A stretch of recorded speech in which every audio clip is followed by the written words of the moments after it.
Good morning. Okay, good morning, everybody. Thank you so much for being here. Good morning.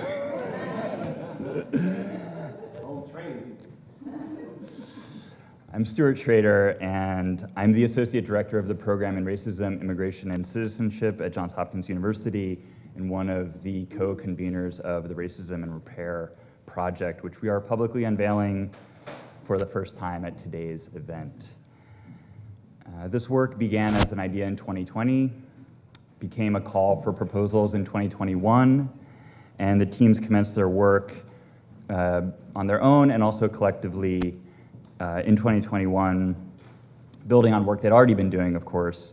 And they've been working behind the scenes, as researchers do, in the archives, and today we're finally able to present it publicly for the first time. So we're really excited about this moment. I want to just make a couple of announcements about logistics. If you need the bathrooms, they are back around that way, down one quick flight of stairs. We will have lunch at 12:45, and it will last for about 45 minutes in this room, and we plan to conclude our formal proceedings by 3 p.m. For people who are watching the live stream, thank you, and please feel free to add questions in the Q&A function, and we will bring the questions to the panels during the Q&A portion. I want to say a few words of thanks. Putting on this event has been the work of many folks, and I want to acknowledge all their help. First, of course, I want to thank the staff of the UB Blake Center for allowing us to be in this wonderful space. I want to thank Hero for providing the live stream to us. And of course, we want to thank the Andrew W. Mellon Foundation for the funding to make this event possible. And then I also want to thank a few individuals on our team who've made this possible as well. Perhaps most importantly, Dr. Shante Stocks, who many of you know, without whose work we could not do any of this.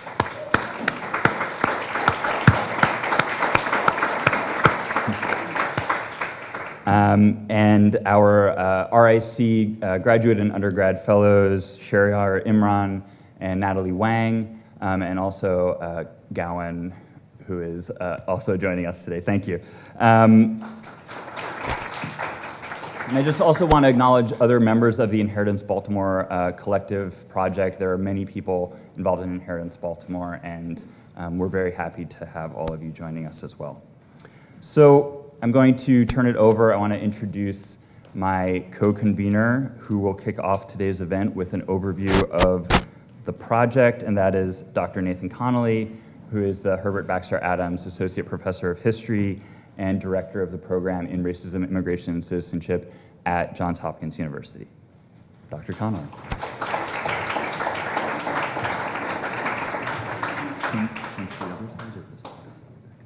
Say again? It's okay. Yeah.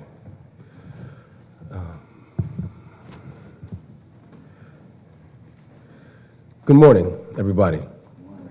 Ask all my keys. Gonna be jangling. I might move around a little bit. Okay. So I am extraordinarily happy to see the room right now. This is something that we have looked forward to for, thank you, a very long time. But it's also a real affirmation of the values of the city, the institution, of the community. And I've got a little bit of time to speak. If you read the program, you can count the minutes. So I'm going to go ahead and just get started. What are you without racism? The literary critic Tara Bynum asks this question, first posed famously by Toni Morrison 3 decades ago. But Dr. Bynum asks it of Johns Hopkins University. A doctoral graduate of JHU's English department, Dr. Bynum authors one of the 7 essays comprising the Racism and Repair Initiative. I'll say more shortly about this 3-year grant-funded project, the scholarly heft behind today's public event. It's fitting, though, to begin with Bynum's deployment of what we might call the Morrison question. for in many ways it captures the spirit of the Racism and Repair Initiative as a whole. What are you without racism? With this question, Dr. Bynum interrogates first the library of Johns Hopkins University's founding president, Daniel Coit Gilman, in ways both proper for a literary scholar and unique to her. Bynum queries the books.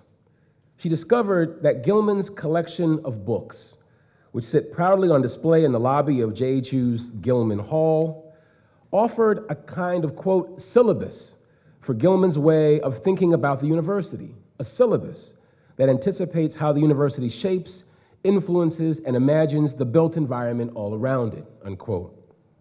Among Gilman's collection, one finds few surprises. Adam Smith's The Wealth of Nations shares pride of place with the Bible and Richard Ely's Outlines of Economics. Markets were neutral. Jesus was Lord. And Ely would argue in 1898, quote, Negroes are for the most part grown-up children and should be treated as such. Gilman's own book, University Problems, there on your far left, also published in 1898, also had its place in the curated library. Bynum opens the Gilman volume and draws our attention to its first chapter, Gilman's 1876 inaugural address, the Johns Hopkins University in its beginnings. There she finds a man 2 years younger than I am now, weighing his plans and designs, not just for the modern research university, of which Hopkins was the first in North America, but also for reshaping the physical landscape of Baltimore itself. Bynum then opens other pages of Gilman's library, these from his civic writings, and finds descriptions about how slum housing, the predominant form of black housing, quote, may be called a city asset, unquote, for it preserves land at a low price until ready for seizure and clearing for some better, healthier use. What are you without racism? For Bynum, President Gilman's presently entombed library, in earlier ages, lived and breathed through the man's political practice. Gilman, she explains, quote, inserted himself in the development of the inner workings of the city's emerging nonprofit sector and its local government, unquote. Gilman was, after all, a geographer, trained up the road at Yale, and he was the first in a long line of politically inclined Hopkins geographers.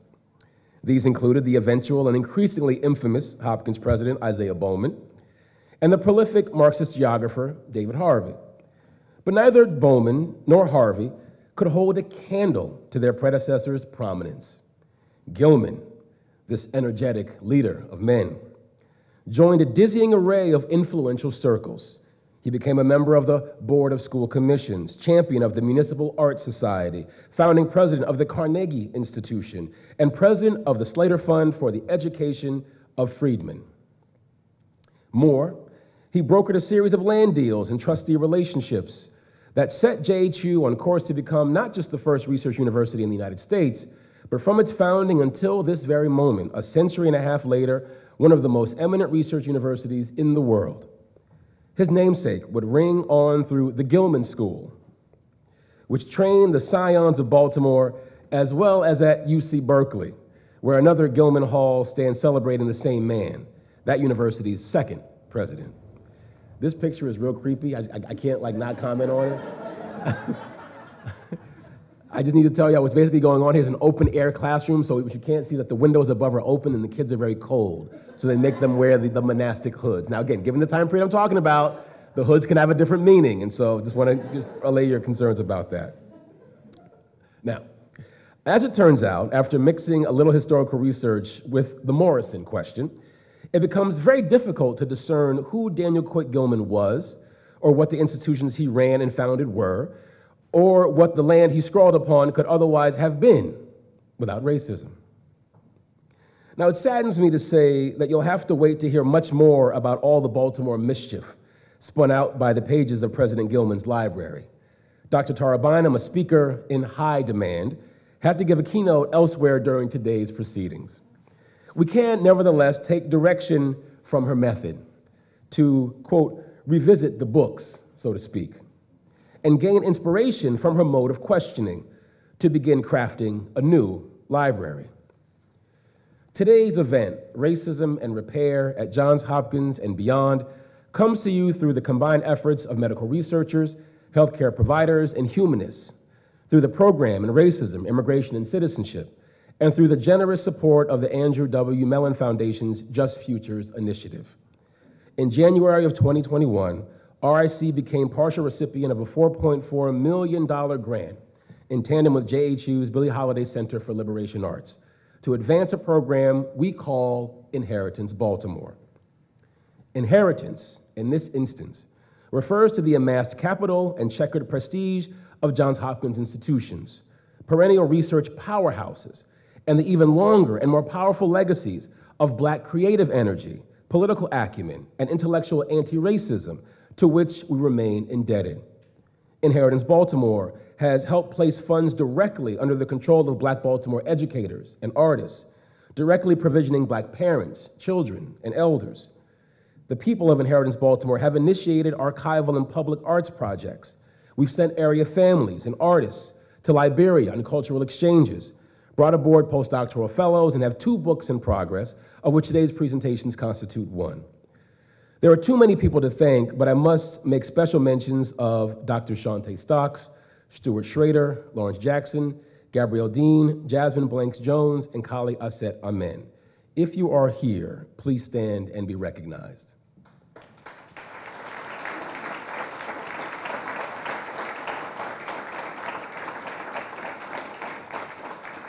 Behind each of these people stand even more people, activists and artists, archivists and curators, students and university leaders, whose creativity and energy have provided Inheritance Baltimore with its intellectual and ethical foundation. I'd also like to ask Professor Michael Hanchard to stand and be recognized.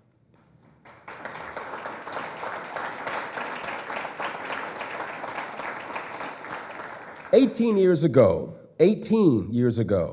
Dr. Hanchard, alongside Dr. Aaron Chung, founded the program in Racism, Immigration, and Citizenship. His most recent book, The Specter of Race, How Discrimination Haunts Western Democracy, and his personal and political friendship over the years have played a sizable part of how racism and repair ultimately got conceived.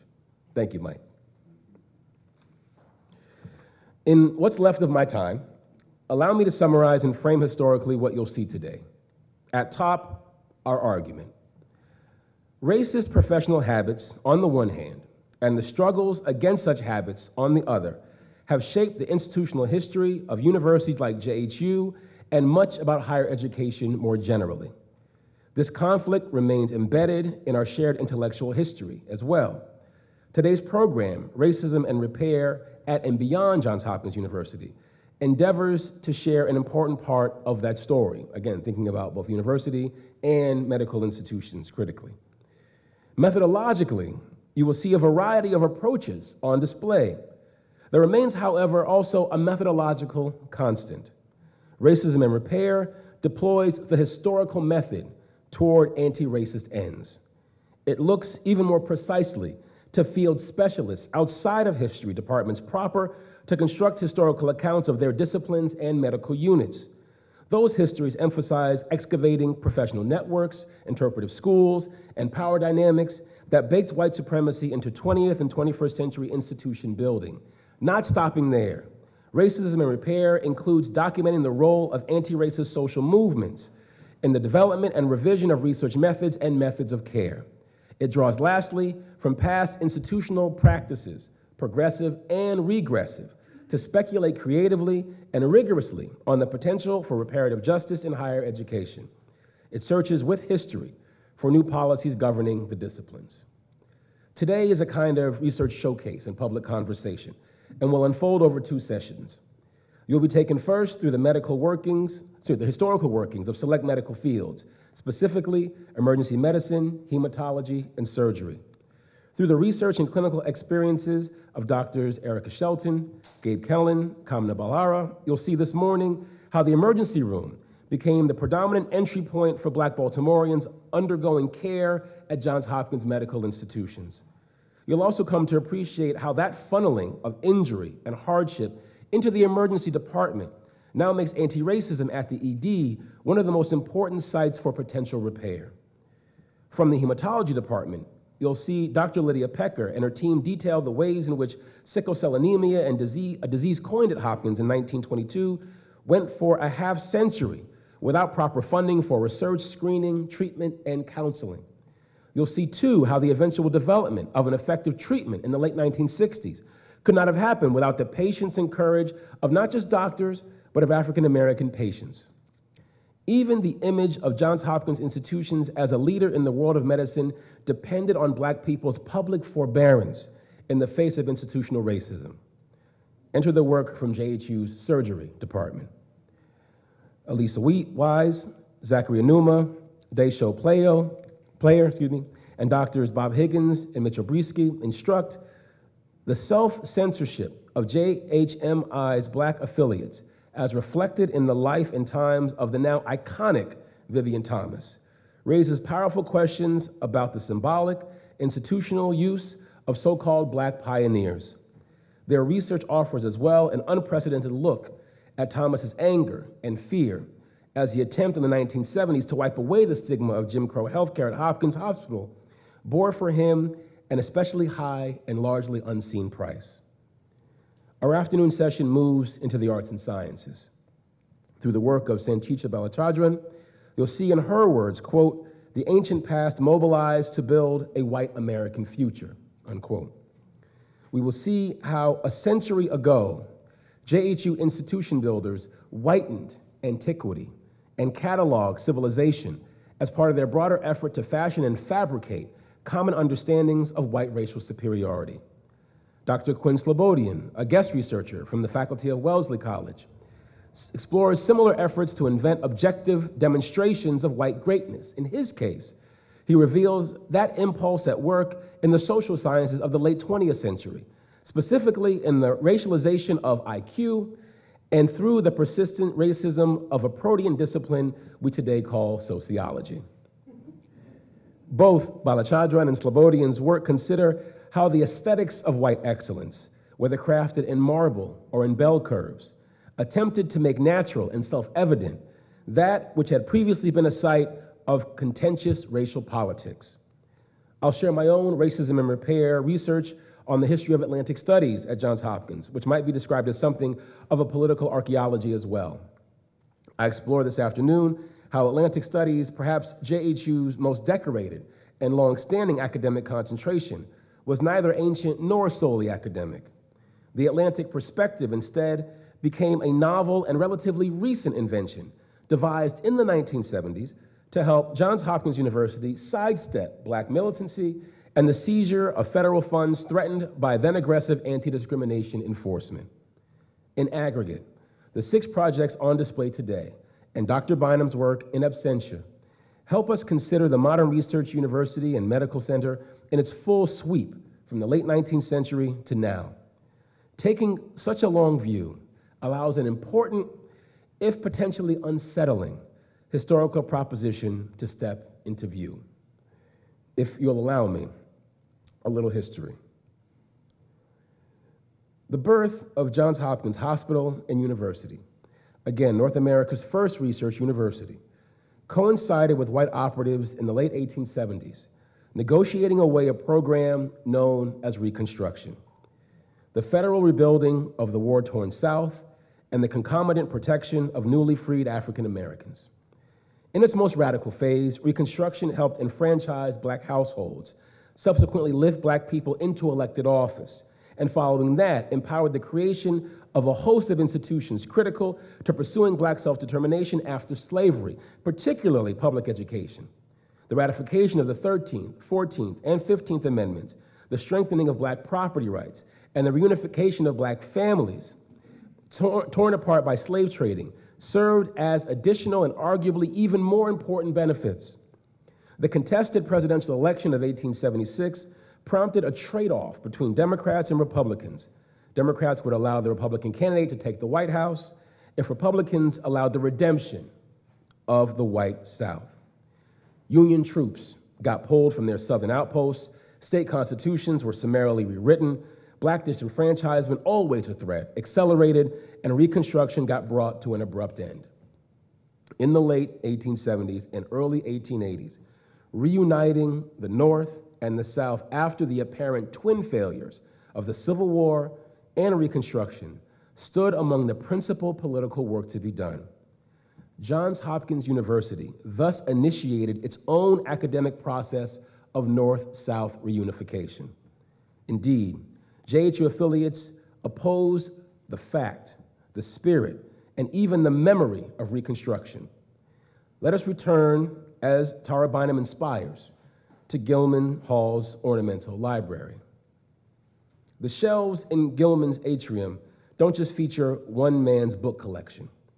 It's a parade of volumes, some published after President Gilman's death, but whoever curated it intended the library to celebrate the university's traditions in medical, academic, and racial terms. The Gilman Hall shelves include the work of Confederate veterans, the poet Sidney Lanier, the classicist Basil Gildersleeve, as well as that of the neo-Confederate apologist and wizard of international politics, Woodrow Wilson. It bears saying that Wilson, as later President of the United States, orchestrated both the mass demotion of Black civil servants from the federal government in 1913, and 2 years later, the occupation of Haiti. Both of these, he believed, remedied dangers threatened by the political immaturity of Black people. One also finds on the Gilman shelves volumes of compendia assembled by the historian Herbert Baxter Adams, the namesake of the chair I presently occupy.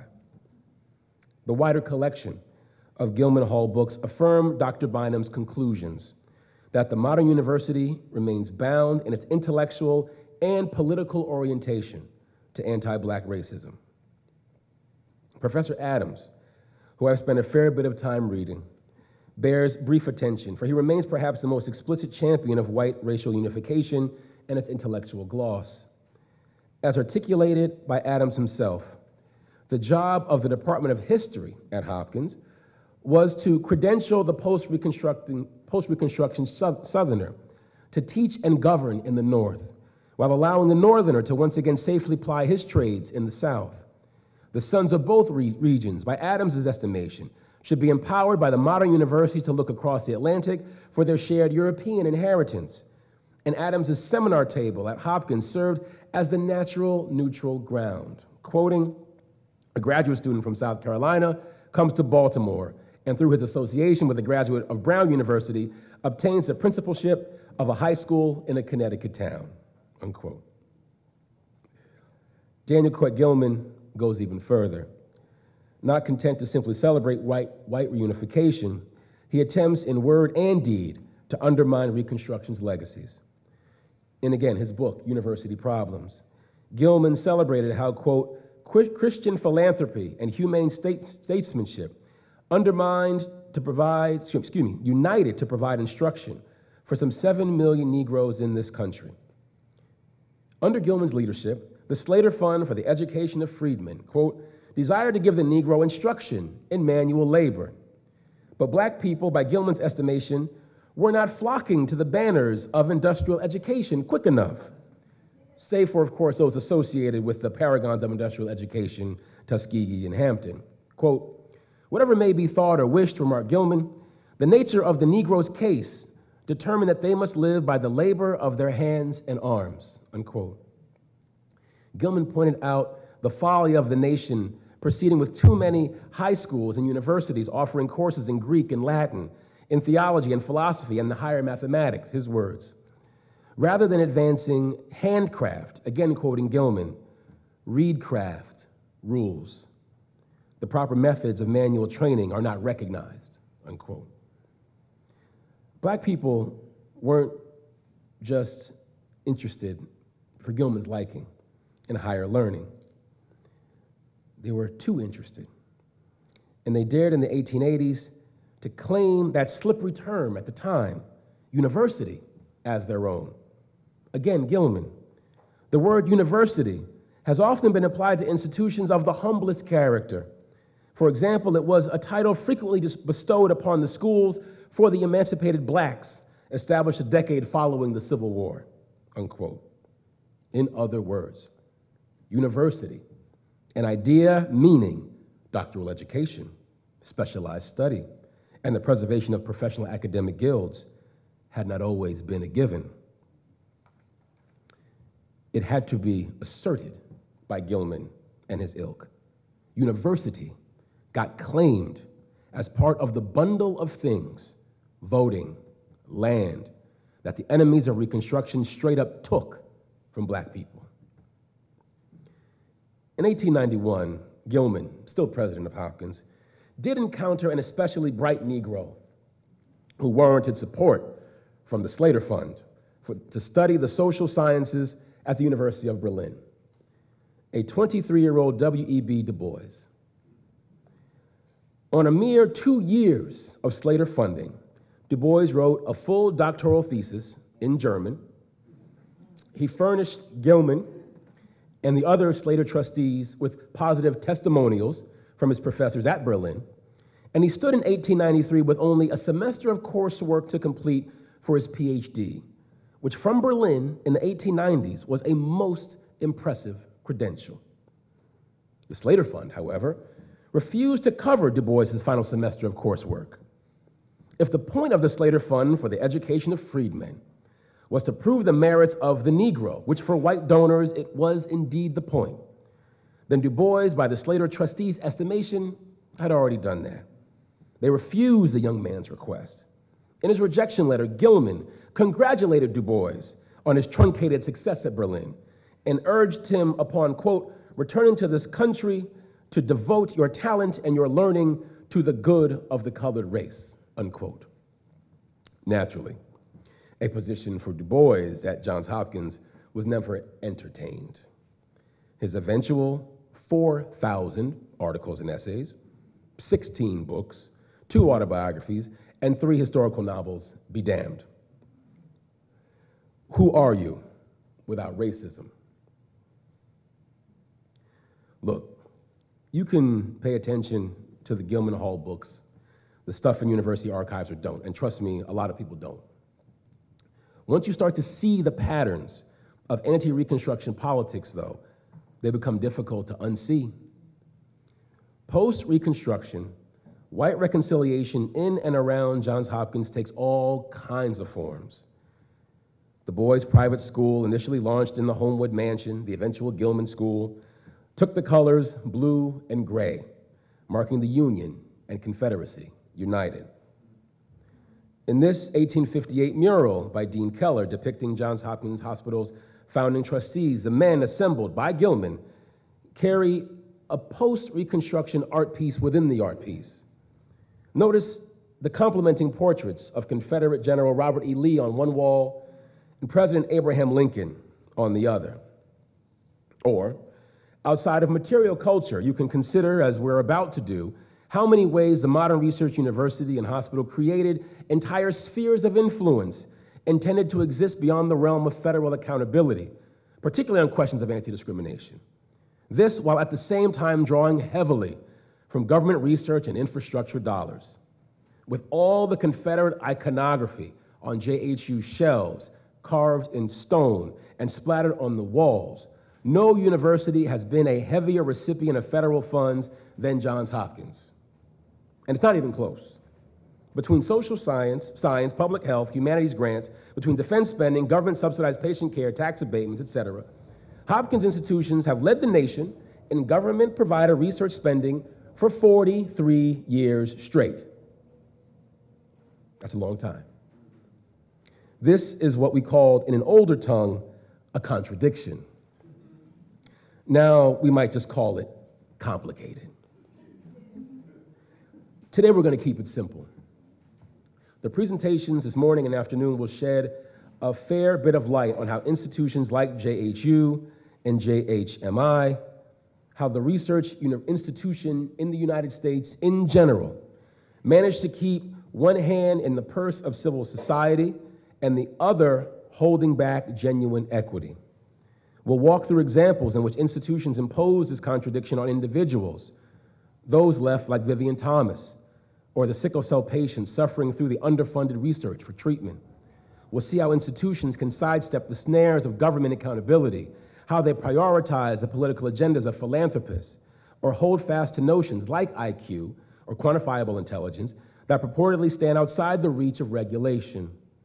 Institutions, as we'll see, can also fabricate or curate memory, whether that's a memory of antiquity or a memory of Reconstruction, or any other form of government-backed anti-racism, as being doomed to failure. Each story you'll hear today will have its own distinct arc. Still, the research in aggregate strongly suggests that the precondition for all these higher-edge shenanigans can be tied back to the end of Reconstruction, removing the possibility of federal seizure, bridging white interracial divides under a set of finite cultural priorities and literatures, creating ever-increasing spheres of institutional opaqueness, even as government dollars prop up the entire operation. This recurrent attack on Reconstruction and its possible return may help explain why Black politics of challenge, reparation, and repair remain such a constant across higher education's many decades in America.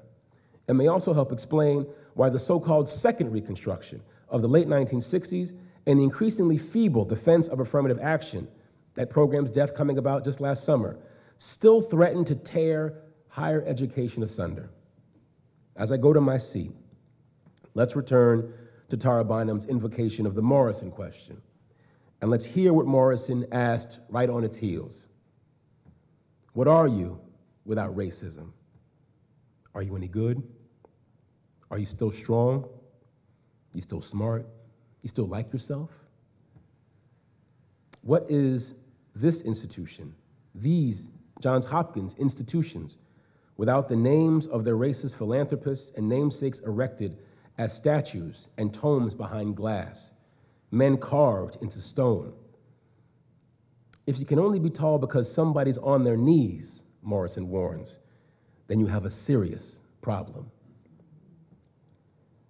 The Morrison question remains an open question. But to my mind, anyway, it begins with a recognition that, yes, we acknowledge the former Piscataway and Lumbee lands under Baltimore and Hopkins right now. And yes, that we acknowledge the enslaved labor that worked that land. And yes, that we see the intellectual project of the modern research university in general and Johns Hopkins University in particular as dependent in word and deed on undermining the fact and the memory of federal anti-racism.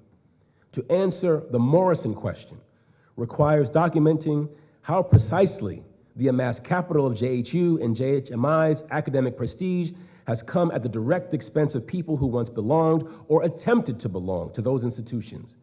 If we're thinking honestly, historically, the modern research university likely doesn't exist without its racism.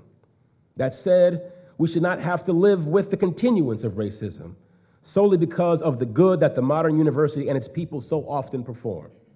Indeed, much of that documented good came not from ignoring racism, but from fighting it and through it to ask what the university absent racism could be. That's an altogether different question. What can we be without racism? That inverse of the Morrison question animates the work you will now witness.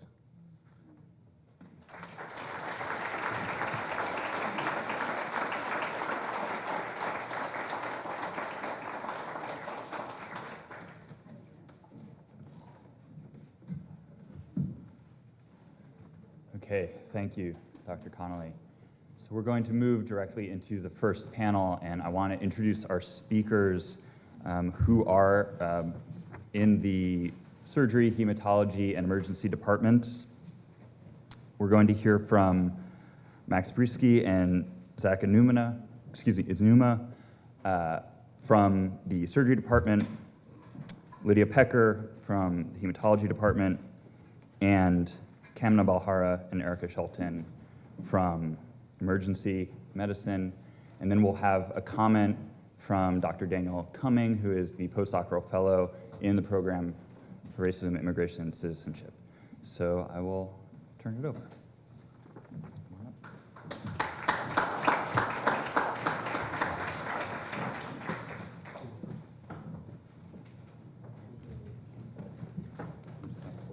Thanks.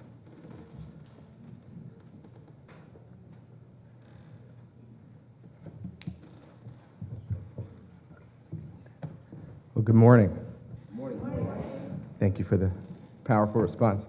My name is Zachary O. I'm a senior surgical resident in the Department of Surgery at Johns Hopkins. I apologize, I'm also post-call, so if I start to slur my words, just Max will grab the mic from me. This is Max Bryski. He's a senior medical student applying into surgery, and we're here to present on the complicated life of Vivien Thomas on behalf of our other research team members listed here, which is a situation that he himself dubbed a quote, fly in the buttermilk type of situation. More on that soon. So how many folks have heard of Vivien Thomas? So most of the room, great. So for those of you who don't know, he was a black man born in Louisiana in 1910, educated in Nashville, Tennessee, and then quickly after graduating from high school, joined a lab of a very famous surgeon at Hopkins, and even before Hopkins at Vanderbilt, named Dr. Alfred Blalock. Now, Vivien Thomas and Dr. Blalock are well known for their work in the lab, specifically on heart surgery. And one of the big sort of projects that they worked on was how to help babies who are born with a heart defect. So folks have heard of blue baby syndrome, right? So this idea that, you know, some kids are born with heart defects where they're not getting enough oxygen to their body. And the work of Vivien Thomas and Dr. Blalock was instrumental in trying to solve that problem. So we're going to dive right into some of the work here. It might be a little hard to see from where you're at, but essentially Vivien Thomas started working with this famous doctor, Dr. Blalock, in Tennessee at Vanderbilt in the 1930s. And then Dr. Blalock was recruited to come and run the Department of Surgery here at Johns Hopkins in 1941. It was a little bit unheard of, but he brought Vivien Thomas with him as a black man to work in his lab as a laboratory research assistant. Now, that was what he was doing. Clearly in the system, he was classified as a janitor still, but his job was to run this research lab and perform a number of experiments.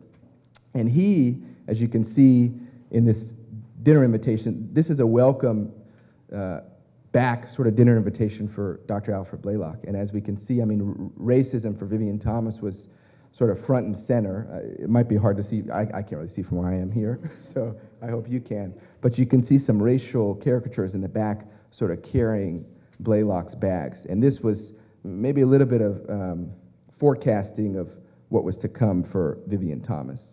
Now in 1944, Dr. Blalock and Helen Taussig and Vivien Thomas sort of made history because they performed this operation for the first time to try to treat blue baby syndrome. And they were able to do it because Thomas had done a number of experiments on dogs, basically rerouting the blood flow from the major arteries that come off the heart to then allow people to oxygenate and get blood to the rest of their body. But he, as you might imagine, he didn't really get much recognition for it. This slide that says surgical history being made by a pair, that pair was not Blalock and Thomas, it was Blalock and Helen Taussig.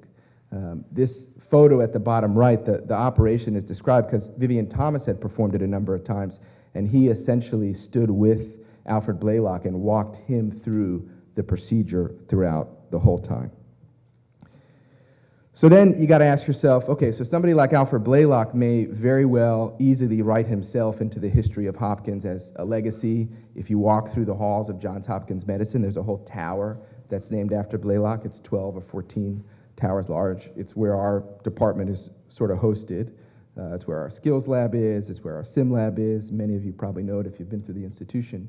But for folks like Vivien Thomas, you know, the sort of social and political circumstance didn't allow for a, quote, Negro to be written into the history like that. And so he, in many ways, had to write himself into that history.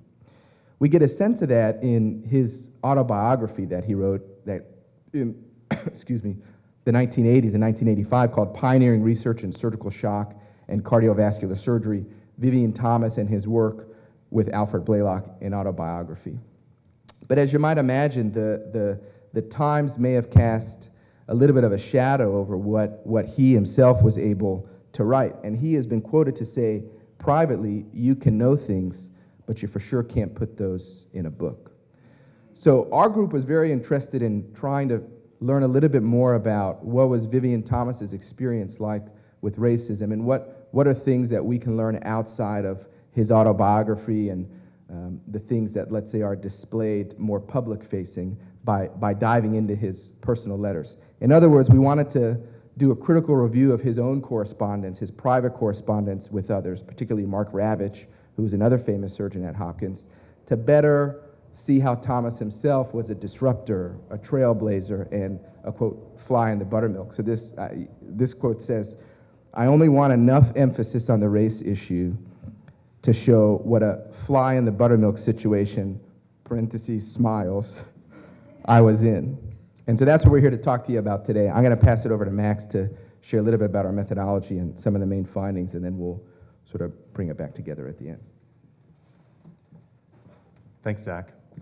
So to kind of take this critical review of what's in the autobiography and what might have been left out, the things that you know but can't put in a book, we turned to the Alan M. Chesney Medical Archives at Johns Hopkins, and we looked at the personal collections of major prominent figures from that era, the time of 1941 to 1985 when Vivien Thomas was at Hopkins. And kind of the crown jewel of those collections is, in fact, the Vivien Thomas collection, which has all of the materials related to his autobiography, edits, drafts, omitted reflections, but also personal correspondences related to what should go into the autobiography, what perhaps should stay out. And most of those personal correspondences are with Mark Ravitch.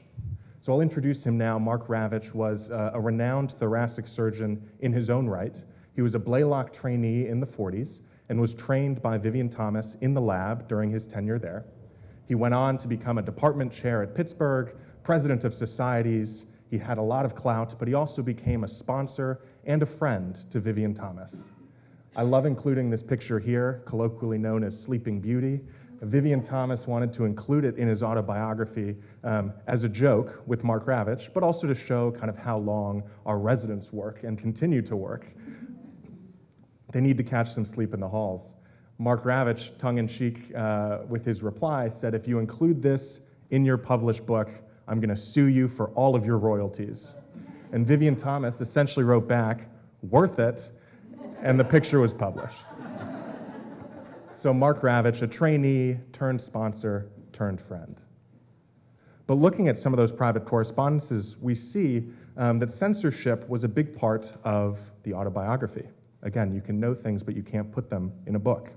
So when Vivien Thomas is crafting his public image for his audience, especially as it relates to what he calls the race issue, he contextualizes it as secondary to his work and not a central part of his story. In fact, in a letter from a publication house, a reviewer who would read and eventually reject Vivien's manuscript says, "As far as the black aspect goes, your work seems to lean over backwards to play this down so that it's almost a non-existent element in the book." And Vivien Thomas, privately to Mark Ravitch, laments the same. He says, quote, "The use of diplomacy has been one of my weaknesses, I think." And then to clarify, in parentheses, "too damn diplomatic." So he notes in his autobiography, especially of his interactions at Hopkins, that there's more to the story than what he can publish. And so this published autobiography is really, it's curated to be palatable to the institution that considered him to be an outsider. So he's building his legacy in the face of this racism at the institution. It's worth noting, though, that the censored and muted view of events in the autobiography contrasts with his private reflections of racial frustration regarding his treatment at Hopkins. He states, "One of the things that slowed down my writing was how to keep it race-free." Vivien also states that Hopkins is presented as a progressive and liberal institution, which it is not. This caused some deletions, or rather censorship, in writing, and of course this in turn made me present a different reaction in the manuscript. This way I felt that my writing would be much more acceptable than to bring out the issue of race. These omitted reflections are damning and really show kind of what Vivien's experience would have been like if it were unfiltered by the lens he uses in his autobiography. For example, here, on the omission of Vivien and Clara Thomas from Alfred Blaylock's retirement dinner in 1962, on the basis of race, Vivien is actually approached by his trainees, the residents in the lab, his friends, and they offer to sneak him in the back door of the hotel so he could listen to the speech. Vivien, in no uncertain terms, explains to these friends, these residents, how that would be even worse than not showing up at all, because Vivien Thomas, of all the people in that room, had known and worked with Blaylock the longest, except for maybe Blaylock's wife. Vivien writes in response, "We're now in the 60s, not the 20s. Maybe Hopkins just wasn't ready." That shadow of racism from the 60s continues through to the 80s, when Vivien is trying to find a publisher. We saw with that private quotation from the reviewer that the race issue is front and center in the publication of his autobiography, which eventually gets published in large part because of the sponsorship of a group known as the Old Hands. The Old Hands are the self-titled graduates of the surgical training program at Johns Hopkins. And by 1969, when Vivien Thomas's portrait is commissioned, as you can see on the left, these trainees are what Vivien calls the big wheels of surgery. They graduated from Hopkins, now they're chairs of departments, leaders of academic surgery, presidents of society, and they're able to bring this sponsorship to bear on the institution by commissioning this portrait, which now hangs adjacent to Alfred Blaylock's portrait, prominently placed in the Alfred Blaylock building of the Johns Hopkins Hospital.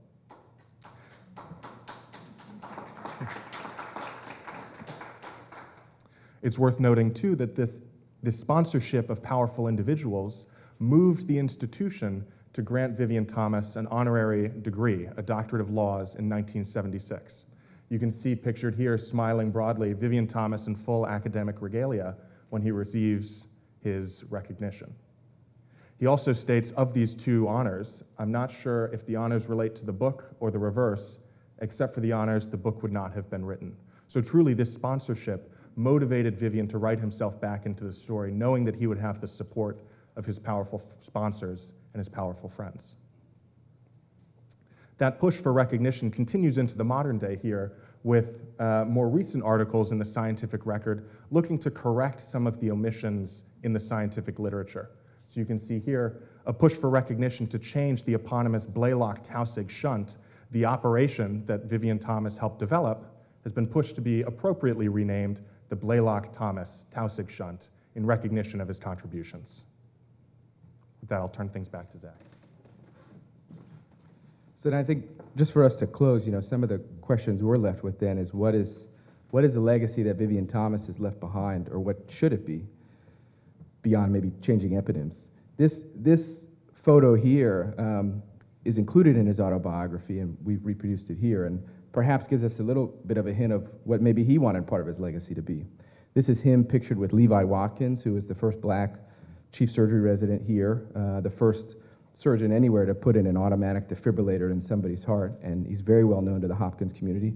Actually, it's quite timely, this event, because this morning, we have a grand rounds every week in our Department of Surgery, and this morning's was the annual Levi Watkins lectureship, which is clearly named after Levi Watkins. And so part of, I think, what we've seen is this legacy of Vivien Thomas also wanting to promote black excellence in clinical medicine and in clinical surgery, because this is him with Levi Watkins and another medical student, Reginald Davis, at the time. Part of that legacy might be in, renaming a road or having the Vivien Thomas Scholars Initiative. In fact, my college, when I was in medical school here, we have, Harry Potter-style houses that were placed in, and I was in the Vivien Thomas house, which is actually when I first came to know about him. The Society of Thoracic Surgeons is sort of one of the major cardiothoracic surgery societies in the United States, the largest one. They have this lectureship named after him. But I think part of us, too, we have to talk about, what are ways that we're going to carry on the legacy, right? Are we censoring ourselves in some ways? Are we omitting our reflections in this work, in our conversation today? And so we're really looking forward to the discussion, to hearing from the other groups, and hopefully we can have a very critical, self-reflective conversation that if people like Vivien Thomas and Levi Watkins were here, they would also be proud. We want to just thank all the folks that made this possible, the Mellon Foundation, the Racism and Repair Workshop, the Hugh Hawkins Fellowship, who helped sponsor some of this work, and the rest of our team members here who couldn't be with us today. Thanks for your time and looking forward to the discussion.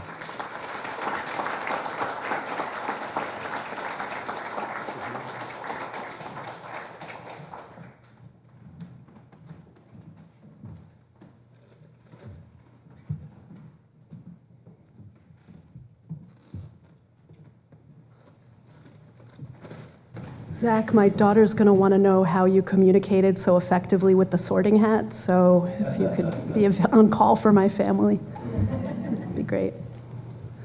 Good morning, everyone. Before I get started, I just wanted to acknowledge that the work that I'm about to share with you was completed with the help of quite a few people who I'm fortunate enough to say are in this room, but because you're going to hear some of their names, I just wanted to acknowledge that Diana Sugg is sitting right behind Max and Lauren Anthony next to her.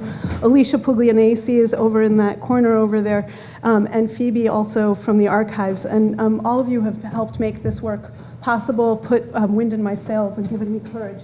And so I thank you. This morning I'm going to talk about sickle cell disease, my favorite thing to talk about. These are my disclosures. And this is a talk in 4 parts, so you'll know we're getting to the end when we get to the 4th part. And I'll start with a quote from the 1950s from Mrs. Vivien Paul, who was a Baltimorean. She lived in West Baltimore with her family. Ultimately had 3 children who lived with sickle cell disease. And when the first was diagnosed by a Johns Hopkins pediatrician in the 1950s, she cried out, "What in the name of heaven is sickle cell disease?" And maybe you're feeling the same way, so I'd like to tell you a little bit about sickle cell disease to get started. There won't be a test on this picture. Sickle cell disease is a blood disorder. It's a genetic disorder. You get 1 copy from mom and 1 copy from dad, and that's what gives you the disease. There's a lot of misunderstanding about that. It has protein manifestations. It affects every part of the body. It's super complicated. And among the manifestations of this disease are pain. Why does sickle cell have the face that it does in the United States? There are 2 major forces that define sickle cell disease. The first is the evolutionary pressures of malaria. So if you inherit sickle cell trait, this microphone is really off. Okay, I think that will be better. If you inherit sickle cell trait, you have resistance to the most severe forms of cerebral malaria. Unfortunately, if you get 2 copies of the gene, you get sickle cell disease. And so sickle cell disease obeys a geographic distribution that doesn't follow skin color lines, but follows the geography of the malaria belt first and foremost. And so I hope what you can see in this slide is the distribution of sickle cell disease in sub-Saharan Africa in particular, but also in the Middle East. And of course, the second pressure that defines the distribution of sickle cell disease in the world is the transatlantic slave trade, which defines why so many people of color, black folks in this country, have sickle cell disease. Oh, I have this clicker. And of course, today, as perhaps you've read in the New York Times in the last 3 or 4 years, we recognize that there may be no population of patients whose health care and outcomes are more affected by racism than those with sickle cell disease.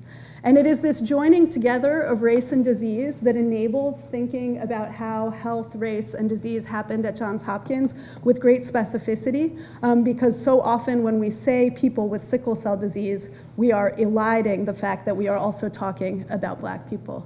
When I started to assemble this history, I was authentically astonished by what I found. There is an astonishing 100-year history of sickle cell disease at Johns Hopkins. It includes remarkable medical advances. It includes incredible contributions from black Baltimoreans who have helped advance the institution's research mission, and it has important reverberations in the present. This is a brief outline of Johns Hopkins medical history between 1920s and 1940s. There were publications from Johns Hopkins about sickle cell disease, including the 1922 publication that gave sickle cell anemia its name, and that was published in JAMA, including family studies of people to try to define how this disease was inherited, if it was inherited, what it was, to really understand that. And then in the 1940s as well, it was a man who went on to become Dr. Irving Sherman, who observed the birefringence of sickled cells under a light microscope. And while he did not know what to make of that, when Linus Pauling read his paper some years later, he understood exactly what Sherman was seeing. He was seeing the proteins, the linking of the polymerization of hemoglobin under a light microscope. And of course, what he understood was this was a molecular disease. So it was Sherman's observations that helped spur Pauling's observation that sickle cell was the first molecular disease. In the 1950s and 1960s, investigators at Johns Hopkins refined hemoglobin electrophoretic techniques. These are scientific techniques, laboratory techniques for defining abnormal hemoglobins. And they performed these techniques using blood samples from thousands of Baltimoreans, most of whom were Black.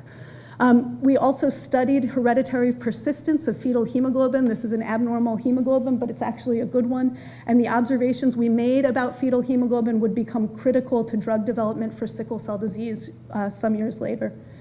In the 1970s through the 1990s, we made significant progress on treating sickle cell disease at Johns Hopkins. This includes defining the stages of sickle cell eye disease, retinopathy. It includes a fetal diagnostics program to diagnose sickle cell disease in utero. It includes leading clinical trials to find therapeutics for sickle cell disease and leading the final phase 3 study of hydroxyurea, which would become the first and for a very long time only treatment for sickle cell disease to be FDA approved.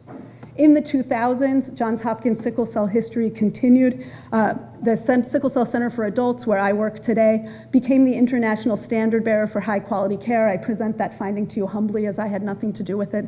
There was a haploidentical transplant trial which meaningfully expanded access to curative therapies for individuals with sickle cell disease here at Hopkins and around the country and the world. And hydroxyurea studies for children with sickle cell disease also continued. We also have led research on stigma, trust, and willingness to participate in research, which has ramifications not just for the sickle cell community, but for the broader community of people interested in making a trustworthy biomedical research enterprise available to everyone. Now, studying sickle cell disease history at Johns Hopkins is a little bit like setting a spider web and seeing who you trap. And so it's fascinating that we just heard so much about Dr. Mark Ravitch, because one of the things that you can't think about when you don't think about sickle cell disease is, of course, no matter how incredible, progressive, and remarkable our advances have been, they've been made on the backs of a structurally racist institution. And in 1940, again in JAMA, and you know, sorry, I'll just pause here to remark that it's not just this institution, it's this institution working with other mighty institutions. Nathan remarked on the sponsorship of the federal government, but we see JAMA, right, the major medical journal, again and again writing articles that reinforce intellectual racism and medical racism. And this is one example. So Mark Ravitch in 1940, and I do wonder how his exposure to Dr. Vivien Thomas changed how he thought. But in this article in 1940, Mark Ravitch celebrates the efficiently functioning segregated blood bank and includes this nice example of just how the segregated blood bank worked, with the top part being for the white patients, the cards being for each individual patient and defining their blood needs, and the bottom part being for Black patients and defining their blood needs. Now, the blood bank is not just essential for people with sickle cell disease who require blood transfusions to stay alive, but it's also required to have a functioning surgical department, and many other parts of the hospital rely on the blood bank. So the blood bank is in very much the heart of this institution. And there is a fascinating article on the internet you can read that I have no time to get into by Dr. Charles Lown about his interactions with Blaylock and his objections to the segregated blood bank in his time as a medical student here at Johns Hopkins. And I think it's a story that deserves deeper study. In any case, I'm going to take this busy slide and walk you around it as some examples of how sickle cell history at Johns Hopkins has reverberations into the present and what we can learn.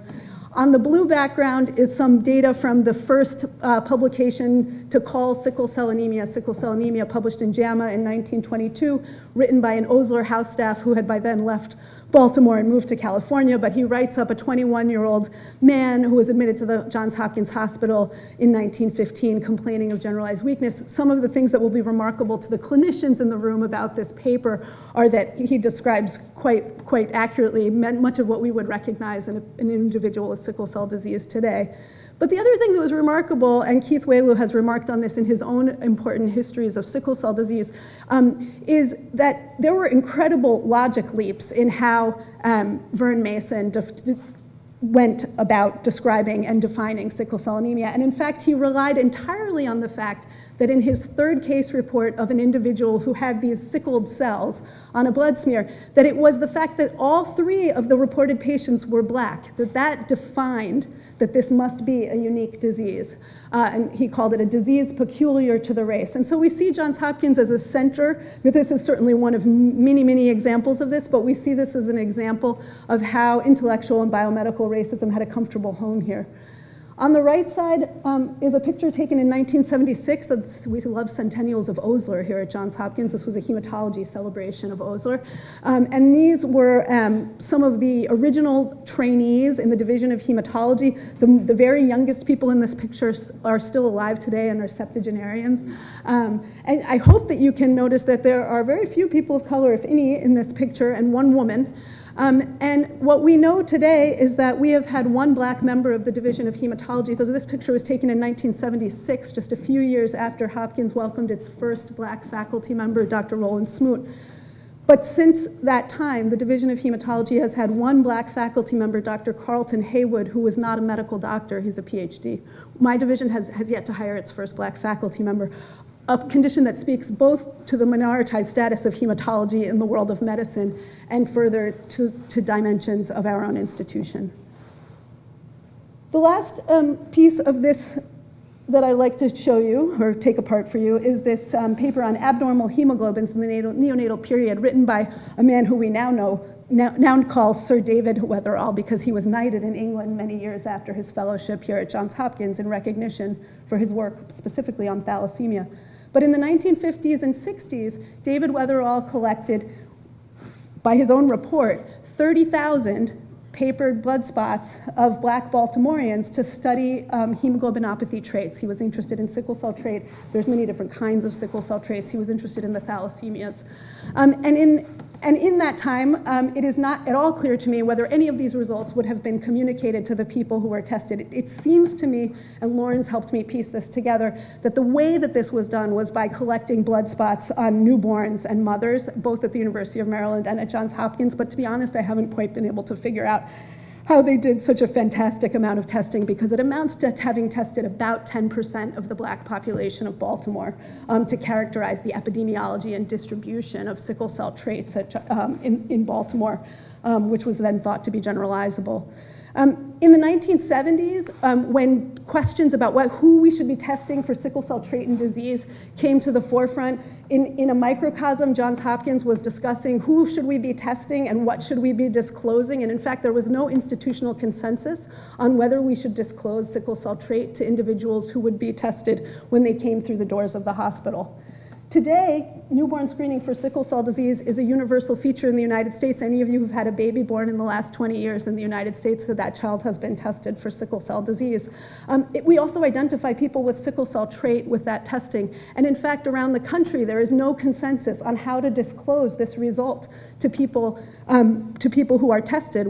Basically, I mean, it's a consensual test, but basically everybody is reflexively tested. And actually, myself and other members of the sickle cell team are part of the Maryland State Commission that's tasked with figuring out, at last, how we will disclose to families in Maryland the sickle cell trait, not disease, trait status of members of their family. So a lot of reverberations into the present for history that is not that long ago. The next thing about the story that I've been learning about is that it has opportunities, fantastic opportunities, to capture our moral imagination.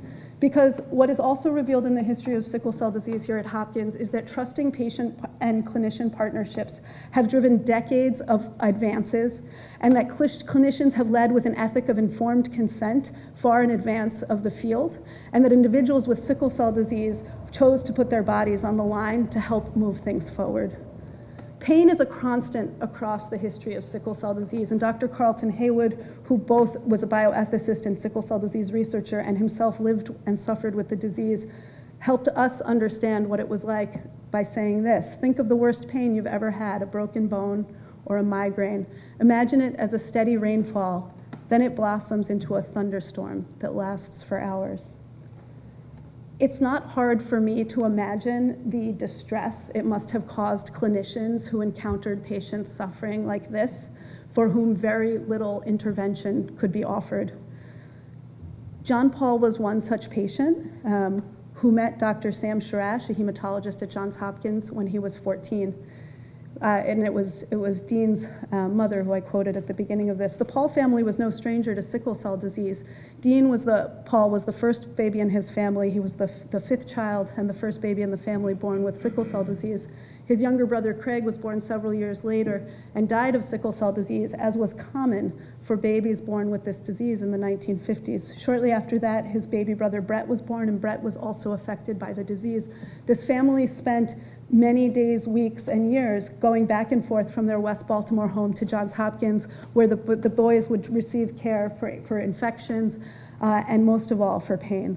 By the time Dean Paul was 14 years old, he was suffering from what was probably terribly complex chronic pain as well as acute pain and could not find care anywhere in the city. His mother tracked down Dr. Sam Sharash, and the two developed a relationship that would last for almost 34 years. Dr. Sharash must have been a pretty neat guy. He was a Brooklynite like myself, and he was known for badgering people and sticking up for his patients. It is remarkable that Dr. Sharash began his sickle cell disease research program within 6 months of the New York Times revelations about Tuskegee. And this was a time when the Black Panthers were calling for sickle cell disease research and also insisting that that research be done in ways that were ethical, not like Tuskegee, they clarified. It seems to me, although Dr. Sharash does not often talk about race, he doesn't have to because all he has to do is talk about sickle cell disease. It seems to me that Dr. Sharash knew what he was up against. This on the left, which is probably not visible to you with great fidelity, is a letter that he wrote to 15 or 16 members of the Baltimore and Maryland community. And the list itself tells us that he must have known what he was up against. It included a number of politicians who are first. They are first Jewish women to sit on the Baltimore City Council. They are the first Black woman to be in the Maryland Senate. The first, the list goes on and on. There are so many firsts on this list. It also included African-American physicians who were first. The first Black doctor to graduate from the University of North Carolina, Dr. Zollicoffer, whose son continues to practice in Baltimore today. It also included Dr. Roland Smoot, who would shortly thereafter become the first doctor on the faculty at Johns Hopkins who was Black. So Sam clearly knew what he was getting into when he started this research. And the other thing he knew was that he wanted to be super transparent about how he did this research. And in an article written about him in 1973, after a research presentation he gave at Howard University, he described his philosophy of informed consent that included allowing patients to choose whether or not they participate in research, but also offering them some control over that reality. He also articulated that it would be important to allow people to have family members or friends with them to take informed consent documents home to talk over, and to explain that maybe the benefits they might accrue in participating in research would be traded for complications that we couldn't foresee, because that's part of what it means to participate in research. Well, Dr. Sharash's approach to clinical care and research earned him the trust of quite a few patients, including Dean Paul. And Dean's mother remembered that Dean said, he told me if there was ever in his life a cure for sickle cell disease, Sharash would be the one to find it, and he would take any medicine Dr. Sharash prescribed for him. Well, the medical evidence suggests that he really did do it. He took a lot of different drugs to find one for sickle cell disease. I'll walk you through these. He took a drug called sodium cyanide along with 5 other Johns Hopkins University patients, and while Dean didn't seem to have any therapeutic benefit from the drug, another patient incurred a toxic side effect and couldn't walk for some time and had a terrible peripheral neuropathy. In any case, that drug was no good and it closed. The study closed quickly. The next drug was a drug called 5-azacitidine, which increases that good fetal hemoglobin I was telling you about that the Hopkins researchers found in the 1950s and 60s and studied. And 5-azacitidine is a chemotherapeutic drug with uncertain carcinogenic risks in the future. And so even though the drug was successful in raising fetal hemoglobin and promising at reducing painful episodes for people with the disease, it was ultimately determined that trials of this drug, which Dean Paul also took, should not go forward because the risks did not outweigh the benefits. And so they moved on to another mild chemotherapeutic called hydroxyurea, and in that spider web of fate that is studying sickle cell disease at Johns Hopkins, of course hydroxyurea was first developed on whose cells? Mrs. Henrietta Lacks. So in the 1960s, Henrietta Lacks's cells, the HeLa cells, had been used to develop hydroxyurea as an anti-leukemic drug, but it was observed to increase fetal hemoglobin, and that's the graph that you see here. This is a published study of patients who took hydroxyurea. You can see this is a fantastic length of time to take an experimental drug, 5 years. I mean, this is a very long time to take an experimental drug. It drove fetal hemoglobin up. First, they administered it by IV to people being treated, and then they moved to an oral regimen, and the oral regimen was clearly more effective. It took another decade to move the phase 3 trial forward, and there's not time to tell that story, but of course there's a story there as well. But in the mid-1990s, the phase 3 study led by Hopkins researchers closed successfully, and there were celebrations all around the country, here in Baltimore and in the newspapers, celebrating finally at last the first treatment for sickle cell disease. Things changed quickly in the aftermath of the closure of the phase 3 study. Dean Paul died at age 42 of complications of sickle cell disease, and his family remembered his courage and commitment to advancing sickle cell disease care by gifting the university a plaque that was hung in the pediatric sickle cell disease clinic in his honor. I was alerted to the existence of this plaque by Diana Suggs reporting in the Baltimore Sun, and when I called her early in this research to tell her that I couldn't find the plaque and I had never heard of it, she gasped. Other things changed fast too. Dr. Schrader retired. He was caring for 300 patients with sickle cell disease, and there was no formal adult sickle cell program at Johns Hopkins for 5 years. We don't know what happened to the patients in that time, but we do know that Brett Paul, Dean's younger brother who lived with sickle cell disease, was one of those patients, and that he died at age 38 in that time window. We also know that the plaque honoring Dean Paul that was celebrated in the pages of the Hopkins Medical News came down and vanished from view. His family wasn't informed and had no idea where the plaque had gone. 5 years later, Johns Hopkins hired my mentor, Dr. Sophie Lanscron, to run the Sickle Cell Center, to lead the Sickle Cell Center. About 50 adults remained in sickle cell care at Johns Hopkins. 75% of the patients who came to the Hopkins Emergency Department in pain were admitted to the hospital, and they had to wait on average 6 hours to receive their first dose of life-affirming, pain-relieving medicine. Meanwhile, around the country, children were surviving at last with sickle cell disease, but there were inadequate, and there are inadequate specialists to provide adult care. Adults continued to experience extraordinary wait times for pain medication, endure suspicion as drug seekers, and experience myriad disease-related complications. It is clear that there is both disease-related stigma and racism that affects the care of individuals with sickle cell disease. Life expectancy is stagnant at 44 years, very close to the age that Dean was when he died. And for almost 25 years, hydroxyurea, developed on HeLa cells here at Johns Hopkins, was one of the first and only sickle cell treatment. What emerges in the past 20 years is the obvious practical and symbolic significances of the contemporary Sickle Cell Center for Adults at Johns Hopkins as a site of care, research, education, but also reparative action. And so I want to tell you briefly about the past 20 years of sickle cell disease history at Johns Hopkins, and to acknowledge that this history requires the essential efforts of our ED colleagues, a few of whom are sitting right here. So the advances moved quickly under Dr. Lanscron's leadership, because she was seeing patients every week in clinic who were suffering in pain, and the idea of having them wait 6 hours to get pain medicine really just kind of blew her mind. And so she started collaborating with her ED colleagues in 2001, and with support from the ED was able to reduce the time to first dose of pain medicine from 6 hours to 2 hours and 45 minutes. Within 7 years, she was able to open the infusion center, and a few of the founding members of that group are here, Mandy David and Dawn Hatcher. And with the infusion center care, the time to first dose of pain medicine dropped to under an hour, a standard which we maintain to this day.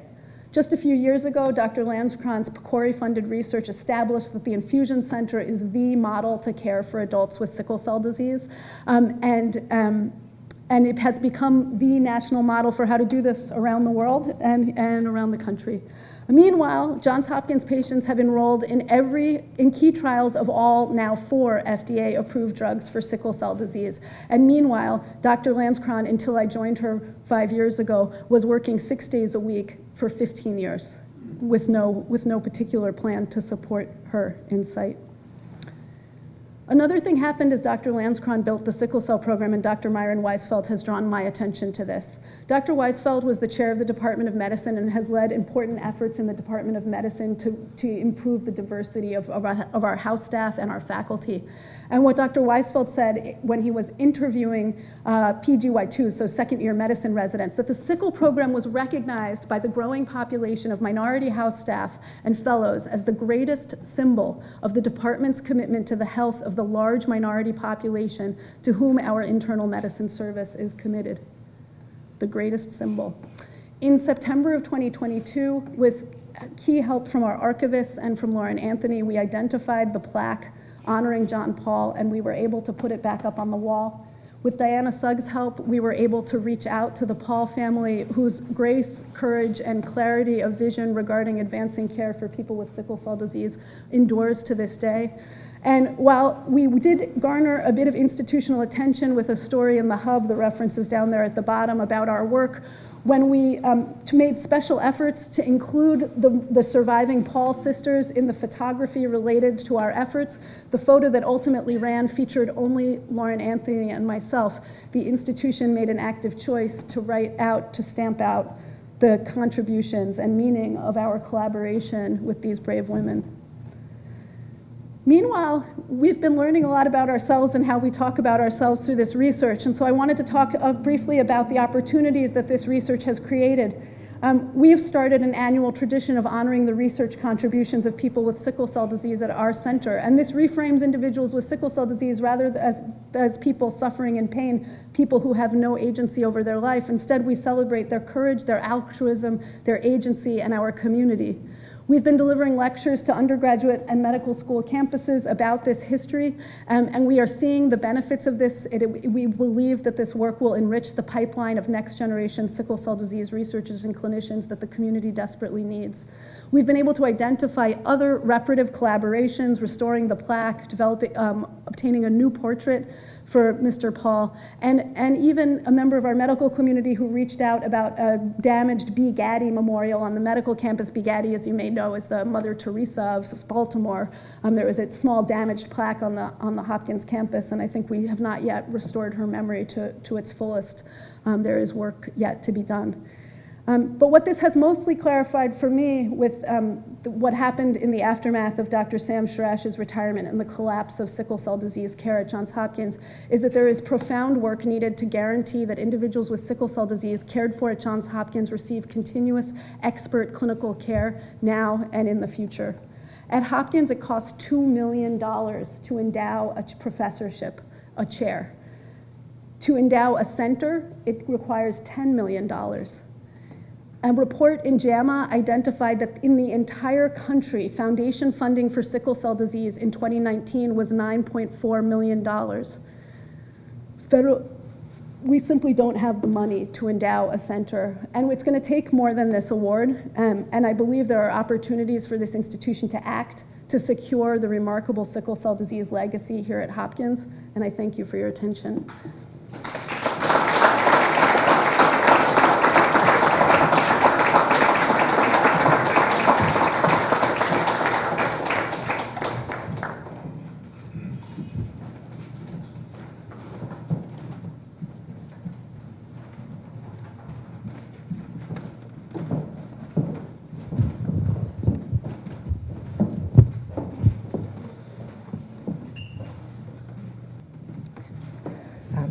Good morning. My name is Erica Shelton, and my colleague Kamna Balhara and I are here to talk about our research.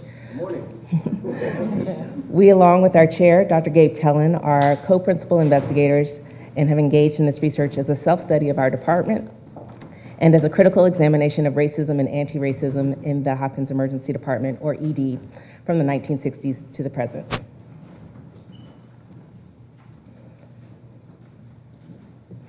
So with completion of this research, we plan to use our findings to enhance relationships with the East Baltimore community and improve patient-centered care in the ED, to improve recruitment and retention of diverse faculty, trainees, and staff, and to inform our department's research and teaching priorities.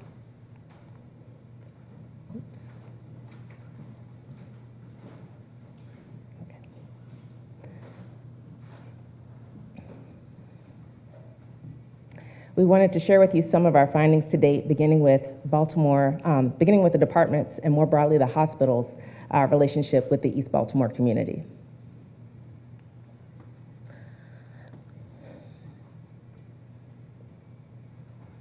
technical difficulties. First, I'd like to share a brief illustration of some of the historical tensions between the Johns Hopkins Hospital and the East Baltimore community. I'll start with a definition of what a dispensary is, and then we'll move into how this concept was imagined for the Hopkins outpatient department in 1969. The dispensary system, which started in England, was one way to provide charity care to the urban poor. In this system, patients who were not experiencing life-threatening conditions requiring emergent care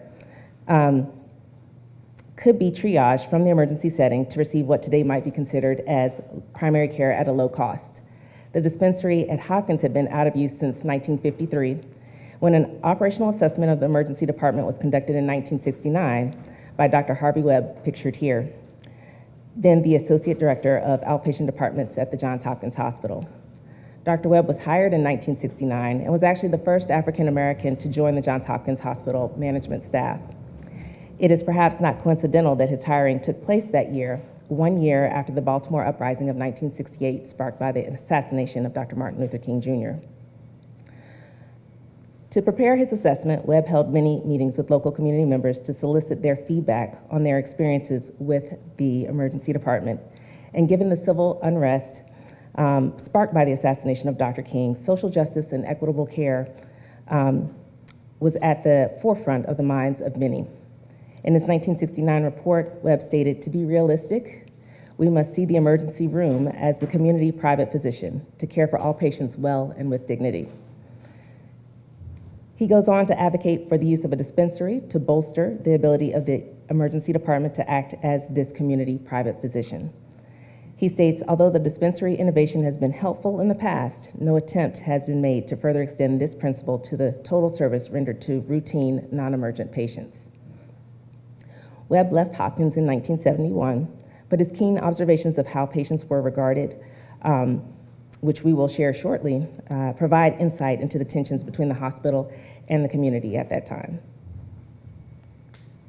So we also know that during this time there is a massive demographic shift in the city of Baltimore. So as these census data indicate, over the 1960s, there's a large drop in the white population in Baltimore City with an increase in the black population in Baltimore. So you see this article on the left is from a Hopkins nursing alumni magazine from 1966, and it bemoans a crisis of capacity in the emergency department. "We're just bursting the walls out," says the outpatient department head who's in charge of the emergency department. And he goes on to describe how the hospital has become the family physician, has been the family physician for low-income families throughout East Baltimore for decades, but that now more people than ever are coming to the ED because of this massive outflux of middle-class families to the suburbs and the physicians who've gone on and moved with them out of the city. They leave a void now filled by what this article refers to as low-income families. I don't have the demographic patient data for ED visits during this time period, but it's really not a stretch here to read between the lines and consider that what this article is alluding to is the departure of white families to the suburbs, and perhaps inferring that they're referring to black patients when they're describing the low-income families that are filling the void coming to the emergency department. And then when we triangulate data from multiple sources, we really start to see a disconnect between the public face of the emergency department as presented by the institution and what the institution itself internally says about what's going on in the emergency room. So in this same article, which is obviously intended for the public to view, Dr. Harvey, who's in charge of the emergency department at the time, says, "The pressure phenomenon in the ER at Hopkins is a testimony to excellent care and treatment. Outside the hospital," he says, "the concept of emergency room care registers as excellent in the public mind. But inside the hospital, it's a different story." So going back to Dr. Webb's report, as Erica mentioned, this is obviously only supposed to be viewed by the decision makers in the institution. And Dr. Webb says, in contrast to the excellent care that Dr. Harvey describes, there is an obnoxious feeling of ultra-superiority displayed by physicians in the emergency department who look upon it as an undesirable assignment, and the patient is considered a turkey or crock. Nurses are rugs to wipe their feet on. If patients are not interesting, they're relegated to wait until interesting cases are seen, and comments and adverse remarks are made about patients in front of them. He then goes on to say, unless there's a drastic change in the quality of care provided, the care being delivered by the hospital through the ER will end up becoming the myth it is felt to be by those who receive that care. And so that brings us then to a disconnect, the public face of the hospital, the internal face of the hospital, and now how the community views the hospital. So here we have an article from 1965 from the newspaper The Afro-American, and it describes how an exemplary Black community physician, Dr. Ralph Young, who did not work at Hopkins, urgently brings a boy with a ruptured bladder, which is a serious condition. He brings this boy to Hopkins. The boy is now essentially semi-conscious, very sick, but the article describes how the Hopkins ER staff pokes fun. A nurse laughs at him, a doctor doubts him and his capabilities, questioning how long he's been practicing, and issues a loud hee-haw to Dr. Young. This article, written from the perspective of a reporter in the community and ostensibly addressed to the readers within the community, bemoans the fact that Dr. Young's not even allowed to work at Hopkins. And they lament the fact that this great hospital draws such racial lines, causing the hospitals to suffer as well as the community. That line, the hospital suffers and so does the community, is more telling than we first realized. Another article celebrating Dr. Young's life, which actually marked his death 3 years after the former had been written, lamented that the Hopkins Hospital never invited Dr. Young to join its staff. Still another article, this one written in 1932, approximately 10 years after Dr. Young first started his practice, states that year he had been confined to the Johns Hopkins Hospital as members of his family household said that he was suffering from, quote, overwork and a nervous breakdown, end quote. The article goes on to say Dr. Young is one of the most popular of the younger physicians of East Baltimore, and the close attention to his extensive practice in that part of the city is blamed for this overworked condition resulting in his illness. Clearly, Dr. Young persevered, but at what cost? To his patients, to his family, to himself. What barriers have newer faculty, staff, and trainees encountered, and what has been their experience? Reflecting on these experiences of Dr. Young, we turned our attention to recollections from resident and faculty physicians on their own patient experiences in the Hopkins Emergency Department. So we supplemented our archival research with oral interviews with current and past residents, faculty, and we're also looking to start interviewing patients as well. But so far, we just want to share with you some voices in the decades since Dr. Webb's report. So we don't have anything from the 70s yet, but skipping ahead to the 1980s is this truly awful and provocative anecdote that was related by someone who was a resident in the emergency department at Hopkins during that time period. And it gets at a lot of number of complicated issues about institutional complicity with other systems of oppression, specifically in this case, law enforcement. They describe a patient that comes in with a small laceration, a minor injury that needs to be sewed up. He comes in police custody. He then apparently has some sort of argument or verbal altercation with the nurse. The nurse comes out crying. And the resident describes to us that at that time, police used to wear white uniforms. The police officer goes into this patient's room after the altercation with the nurse, and he comes out with a red uniform. And rather than just having a small laceration to repair, now they have a lot more work to do. Coming into the 1990s, you know, the relationship between the resident trainees and how they view the community is nuanced, right? So we also have a resident telling us in the same time period that it's an honor to serve the communities and that they hope they've done them justice while learning here. At the same time, someone else notes that there are everyday examples of racism. And there's an idea of two forms of othering, you know, the ER as an undesirable place, and then this person's describing how physicians from other services come to the ER and then talk negatively about patients in the emergency department with explicitly racist comments, but no one stands up. No one within the ER is seen to speak up for the patient in response to this.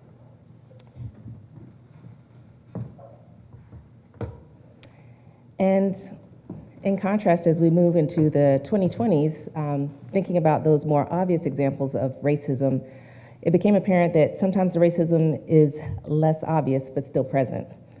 And it's implicit, even in the way providers express more sympathy for some patients compared to others, or in the way that racism can insidiously be reflected in language used in medical documentation that ostensibly should be objective. Nevertheless, in our interviews with more recent and current providers, we see a trend in how providers advocate for their patients and indicate a willingness to stand up to traditional authority figures like the police, or think creatively and compassionately about how to care for our most challenged patients who have little to no resources to engage in their care. And while we don't have patient interviews just yet, these are coming, and we look forward to the opportunity to compare patient perspectives with those of providers over the time frame just described.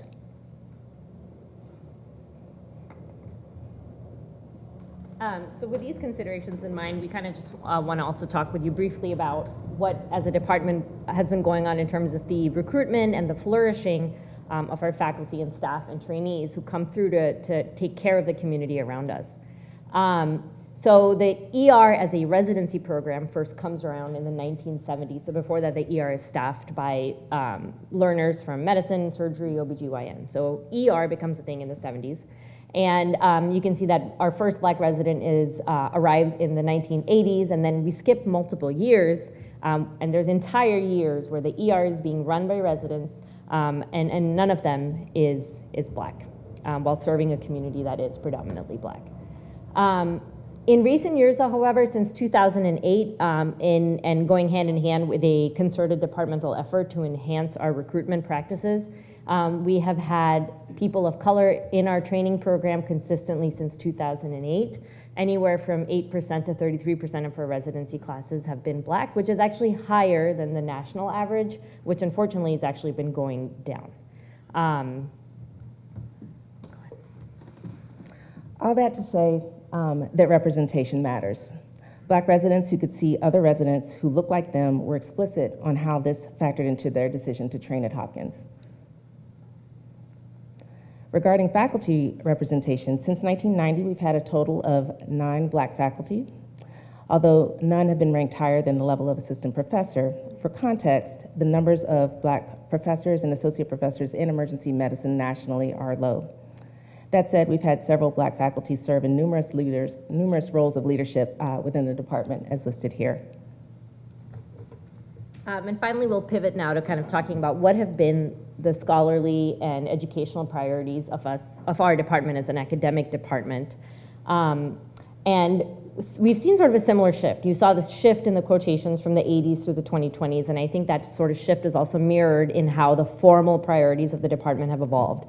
So when you look at the 70s and 80s, when we went through the course catalogs and research projects of the different faculty who were there, learners were getting some exposure to being patient advocates and some sort of requirement to understand, quote unquote, what they termed social factors. At the same time, in the 80s and 90s, there's a lot of research on HIV, on health policy, and some research on the social aspects of access to care. But nowhere is there sort of an explicit commitment to the surrounding community, nor is there an explicit mention of the impacts of race. And then you move to the 2000s, and now you're starting to see that we're doing research on the communities around us and how to enhance access to care for those who are in underserved communities. And there's funding now for community-based partnerships in the 2010s. And learners are increasingly being taught formally in our curriculum for our residents about the social determinants of health, about race and anti-racism. And we'll also have a formal initiative launched that uses the humanities to better understand the context of care and connect with the communities of Baltimore.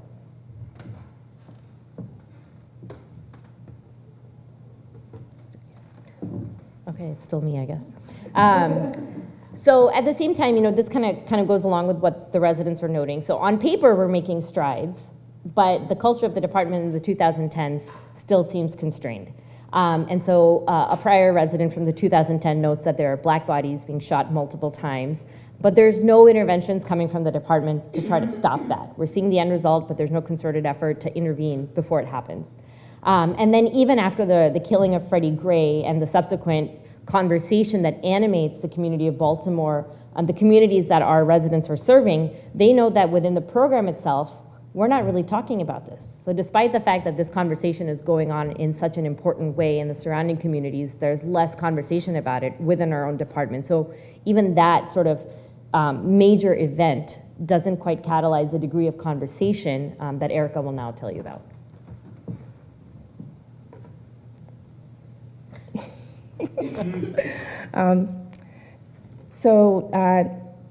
Noting that appetite, noting that need for change, and the fact that people were really desiring that these conversations be held, there were some initial initiatives to increase awareness about implicit bias for several years. But it seemed that COVID and the summer protests of 2020 surrounding the death of George Floyd provided the catalyst that truly marked an appetite for deeper discussions on race, social justice, and what the equitable practice of healthcare would look like for a department serving the East Baltimore community. Contemporaneous changes in the training curriculum reflective of this appetite and heightened interest also occurred. In summary, while we recognize that the current political climate sometimes threatens initiatives to advance health equity, to address social determinants of health, and to just generally confront interpersonal and structural racism within the House of Medicine, we hope that our work through this research, our evolving educational curricula with emphasis on the humanities, and community outreach initiatives will provide the impetus to continue to sustain momentum in these crucial endeavors, even when the initial excitement may have dwindled. Over the course of the interviews we have conducted while doing this work, we have noted a palpable shift in the culture of the department. With heightened interest in social justice and health equity, we have observed the candidates choosing to interview here increasingly voice like-minded interest in these subjects as their reason for wanting to train or practice here, and that delivery of equitable care is increasingly infused in patient care discussions as the standard and not just an unattainable afterthought. And in this shift lies promise. We'll end here, and thank you for your time and attention, and we look forward to the discussion.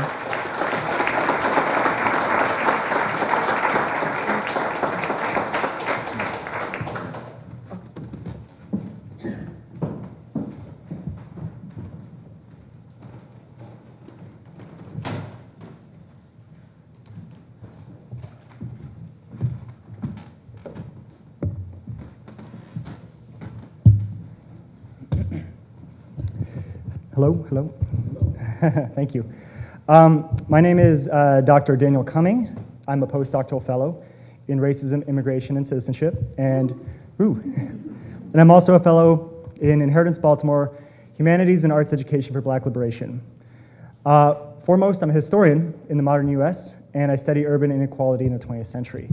So first, I want to thank everybody for being here, and I really want to thank our panel members for your excellent work, your truly fantastic research over the last year or so, year plus, really.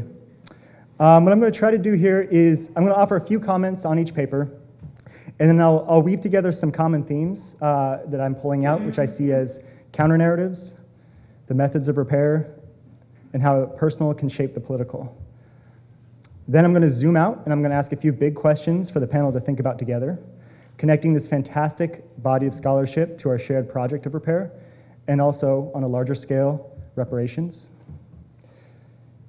So with that, I'm going to kind of respond to these slightly out of order, just because that's how I received some of the papers and how I kind of digested the information.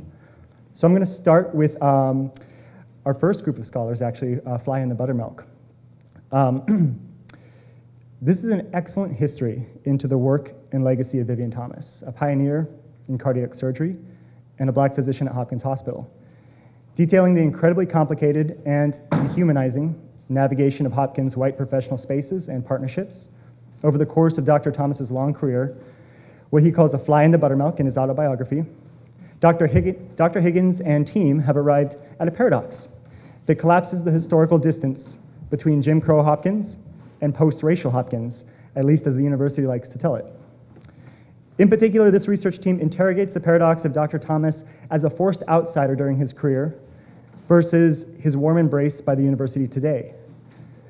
So in many ways, I see your work as revealing a fundamental racial paradox of Jim Crow itself. White institutions dependent on Black labor, expertise, and knowledge, while silencing and exploiting this hierarchical relationship. You accurately attribute this dynamic to larger contexts of racial discrimination in the US and to specific forms of anti-Black racism in academic medicine, Johns Hopkins Hospital in particular. But there's a really interesting turn in how Hopkins School of Medicine now memorializes this relationship to Dr. Thomas, which then allows the school, it can be argued, to profit doubly by exploiting Dr. Thomas's legacy through this incomplete history, one that works to the school's benefit. You expertly use Dr. Thomas's autobiography and his letters and his careful relationships, even friendships with white colleagues, what he calls being diplomatic and what you interpret as a form of respectability politics, to read between the lines and tell a more complete story. Dr. Thomas no doubt carried himself with courage and dignity, but at extremely high costs, including self-censorship. And as you note, his relationship with Hopkins Medicine was complicated, but perhaps even more so after the school finally decided to celebrate his achievements. So in a different context, Ruth Wilson Gilmore has described a similar dynamic regarding first and second generation exploitation. An original harm followed by an abdication of full accountability, which results in what she calls twice stolen wealth. And it reminds me of the twice stolen labor and expertise of Dr. Thomas, first as he lived and worked, and then second as he was memorialized and symbolically used as a pioneer by Hopkins in the medical school. So I'm wondering to what extent your project might account for these double maneuvers of exploitation, perhaps even more. When the university seems willing, even if reluctantly, to interrogate its own racial history and the layered use of Black professionals. And I'm interested in your work as perhaps a counter-narrative that advances Dr. Thomas's own, but counter to the university's preferred storyline. I'm wondering how counter-narratives can be a method, weaponized even, as part of a larger project reimagining and redefining what reparative justice might look like in the School of Medicine, as well as beyond. I want to pivot now to our second paper, which is really our third.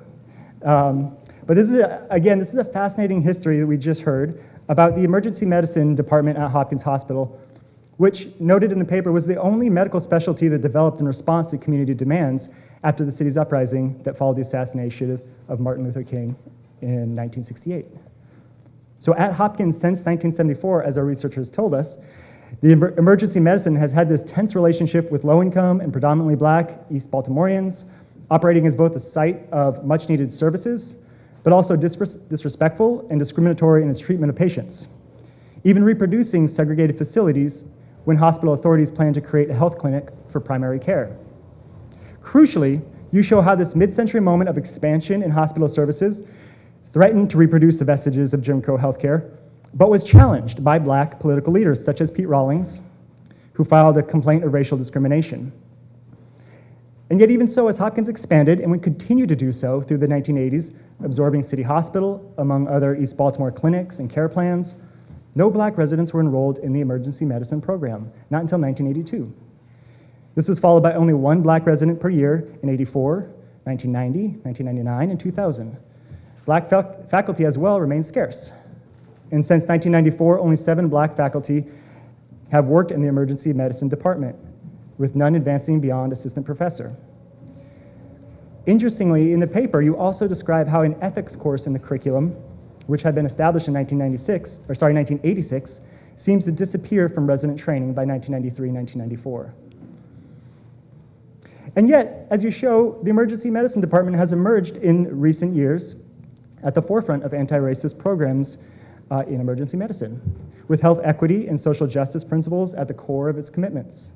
To me, it seems like your project has fascinating relevance for interrogating both successes and limitations of anti-racism in medicine, with what seems to be a real divestment in community care on the part of the institution in the late 1980s and 1990s, following its initial commitment to emergency medicine in 1974. You've also created a really valuable data set that is really apparent in your paper. And I think it offers a really interesting model for redress and repair. And I wonder if you could speak more about your methodology and how that's helped you answer that question, what happened in the 80s and 90s? Or when you pinpoint the waning of Hopkins' initial commitments to social factors in care, perhaps you pinpoint it at different points. And I'm thinking here, perhaps, if you see this moment within a larger attack on federally led anti-racist initiatives, a once robust commitment to affirmative action, then withering from a, quote, counter-revolution of property to connect Du Bois's analysis of the first Reconstruction to Nathan's comments on the struggle over the second Reconstruction in the 60s. And then connecting your work to the reparative work of counter-narratives offered in the first paper. There's certainly a deep distrust toward Hopkins among East Baltimoreans. The hospital is often called the plantation by residents who have lived in neighborhoods long targeted for demolition and renewal, which includes the 2001 expansion of Hopkins Hospital that displaced 755 families, raised 88 acres, and committed $1.8 billion to remaking East Baltimore as the site of the largest urban renewal project in the nation at the time. So I'd love to hear how you see your research project, tactically perhaps, wading into these contested, often competing community versus institutional narratives, and how your specific methodology might offer us another means for thinking through repair. And then lastly, what you found to be the most significant challenges when institutionalizing anti-racism within a hospital system that has proven again and again to pursue its own self-interest, often to the detriment of its patient base, largely poor and working class East Baltimoreans. And then our third paper here, Dr. Pecker's amazing work on sickle cell anemia. I didn't have a paper to draw specifics from, but I was really struck by Dr. Pecker's incredible attention to the racialized history of sickle cell research, how it was coded black, thus devalued and underfunded, and yet how patients themselves who suffered from the genetic disease became their own self-advocates for more just forms of medical treatment. In many ways, it reminds me of other histories of patients rendered disposable and systematically neglected during, for example, the ongoing HIV/AIDS crisis, which Dr. Antoine Johnson's work in particular speaks to, but in response, mobilize into activist communities for their own survival and for their own humanity. You also bring up a really crucial point about networks and connections, JAMA in particular, in addition to federal agencies, that really, as you said, upheld structural white supremacy in academic medicine and community treatment. I think this is worth pursuing more. The way these institutions, which are ostensibly nonprofit, ostensibly private, are actually public. And if you follow the money and the contracts backed by government research agencies, there's a taxpayer responsibility to patients, not just in clinics, but also to residents in the surrounding neighborhoods. And I'm also struck by how certain sites of research and care work, the clinic, for example, in Baltimore, as a laboratory in certain ways, can help us better understand and reimagine the social relations that are required for advancing health justice. Pain, in particular, when taken seriously, becomes a way to mobilize for larger demands, as the Panthers originally mobilized around it, as you point out. But also patient-doctor partnerships, willing to seriously engage the political structural limitations of relieving pain, both individual pain, but also pain on larger scales, visible and invisible. These seem especially important as we considered where and how our efforts toward repair can perhaps begin to take shape. And I'm wondering, Dr. Pecker, if you see your research and the amazing programming and community partnerships you've developed as offering a particular reminder for other scholars to explore how the seeds for larger reparative projects have likely already been planted in unexpected places or in unexplored partnerships, and especially in the history of patient self-advocacy and activist-shaped clinical settings. One second.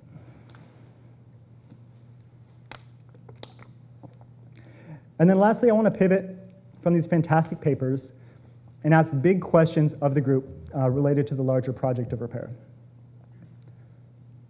Over the last decade or so, certain major universities have shown a willingness to undertake a historical reckoning with their founding relationship to slavery. And as I've come to think of it, our shared project is really bringing this conversation into the 20th century. So I would love to hear how your thinking about repair and/or reparations has changed through the process of first conceptualizing, then researching, and now presenting your findings. And if you see your research engage in larger or perhaps longer projects of repair that are currently underway in higher education and within academic medicine. Secondly, we often think of reparations as a project of historical accounting, identifying the harm, studying it, and then negotiating a proper redress. But I'm also wondering about what sort of relations are required for meaningful repair. Who needs to be at the table? How do we value expertise? Who gets to share that expertise? And when we think beyond this accounting model, what sort of larger solidarities are required for insisting on truth-telling that might require commitments beyond what the university or hospital is willing to make?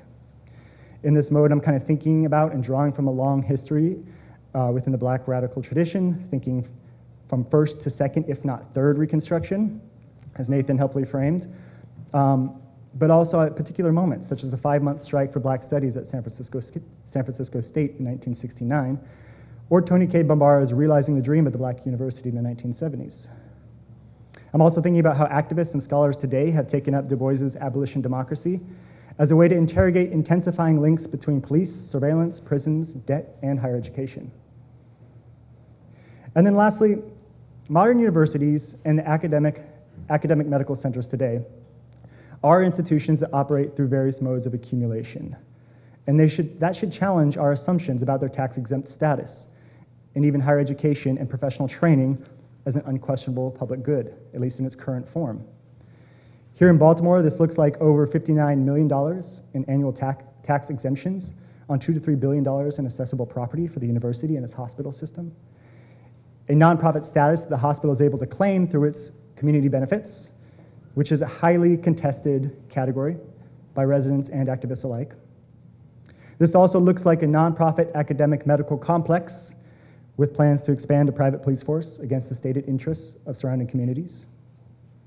It looks like historically entrenched anti-labor politics among a professional and administrative hierarchy to the detriment of both campus's care and service workers, one that reproduces racialized and gendered inequalities on campus and off. And it looks like a mounting student debt crisis that is crushing a generation of recent graduates with a disproportionate burden on Black women borrowers. And then not to mention, and this is also a question that I'm sure will come up this afternoon, but it looks like the university and the medical institution's uncritical promotion of Western paradigms of knowledge production, including credentializing, professionalizing, disciplining, and gatekeeping, that elevates an individualistic, liberal system of higher education while suppressing alternative paradigms, namely Black and Indigenous ways of knowing, methods of teaching, community commitments, and indeed alternative solidaristic modes of world building. So, with an incredible collection of papers on the table that we've heard from this morning, drawing both from past to present, I want to end with a question. What imperatives must we apply from our deep research in order to pursue meaningful repair at the modern university and hospital? And then how might we imagine our work today contributing to these larger and longer political projects beyond campus?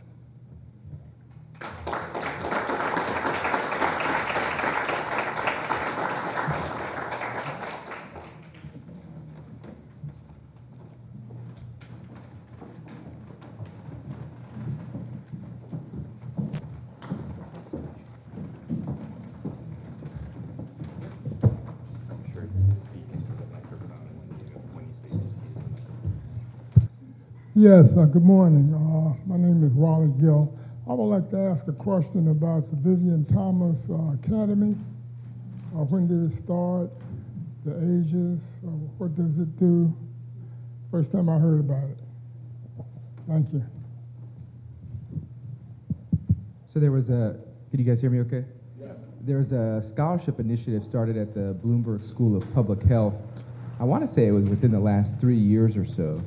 And the goal is to target, students who are underrepresented minorities and support them in pursuing careers in, biomedical science, medicine, public health. And essentially, I would argue trying to sort of live out that part of the legacy of Vivien Thomas to support underrepresented minorities financially. But I think what also comes with it is this idea that there's a larger community, one, amongst the students who may be selected for it, but then two, if you're selected as a student by an institution like Hopkins, I think part of that comes with a recognition saying, oh, look, I'm receiving a scholarship in the name of, a very important person in Hopkins history that tells me something about what this institution is committing itself to now.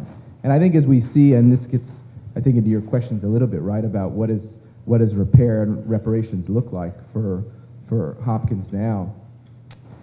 I think in the Department of Surgery, the idea of diversity, equity, and inclusion is an important one. One of our past chairs, Bob Higgins, who spearheaded this project on our behalf, he is now president of Brigham and Women's Hospital up in Boston.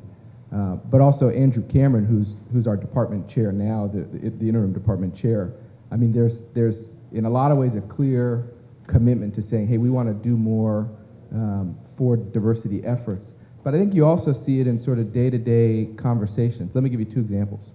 One, I was operating with a very senior surgeon at our Bayview Hospital twice, about a few times this past week, but on two occasions in the last week or week and a half, whenever you're operating, there's a lot of just talk back and forth about life, about kids, about what's going on in the world while you're waiting for, and you can't talk to the patient because they're asleep. And on two occasions in the past week, I mean, he is an older white male, and he's brought up, oh, I was at Whole Foods, and And he was sort of describing to me his experience of white privilege, right? Which as me as a black resident in our program, and I would say there's maybe 3 black male residents in our program right now across the 5 to 8 year spectrum, which is not a lot. That says something to me about what conversations are happening in and around the program and in and around the operating room.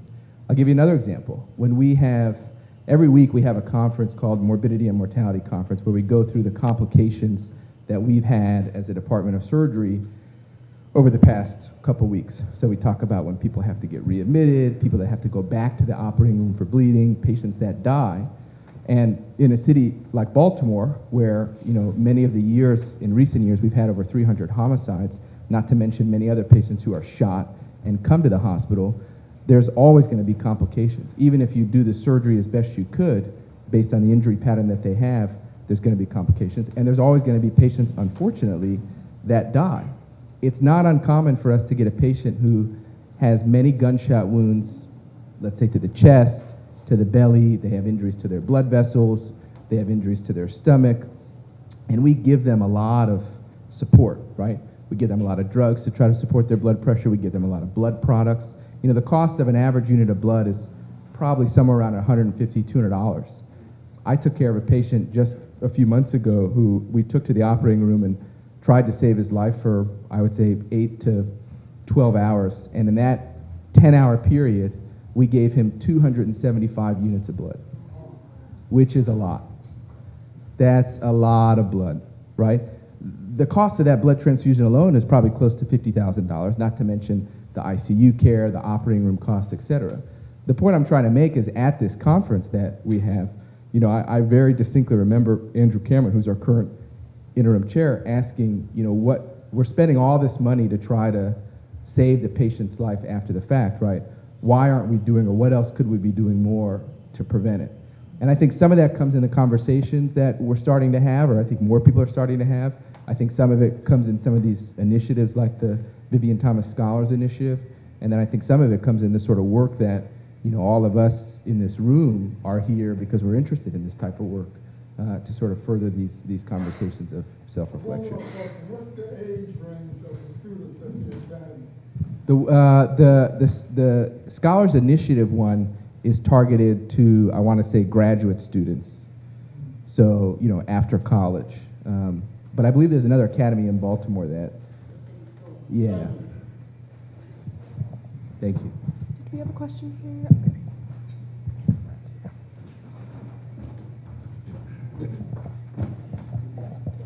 Hi, my name is Antoine Johnson. I'm a postdoctoral fellow at Johns Hopkins. After reading the papers, I was wondering if the panelists would talk about what role hope plays in your work.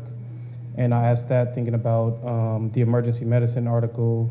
I get hung up on grammar, and there was a term used in that article, a labyrinth. And thinking about the experiences of Black people in Baltimore, and saying a labyrinth rather than a maze. A labyrinth, there is no exit. Where a maze, there is one. And thinking about the entrapment that Black folks experience, poor and working class Black folks in particular in Baltimore experience. And then the Vivien Thomas article, him trying to de-racialize his experiences, but in the end, you're a Black man, you're gonna have these experiences. And then you talking about there's only 3 of y'all today, so like that long process of alienation. And then Dr. Pecker's work, thinking about folks who may have been experimented on and not getting the credit that they rightfully deserve for advancing Western medicine, trying not to feel hopeless while doing this work that can be lonely at times.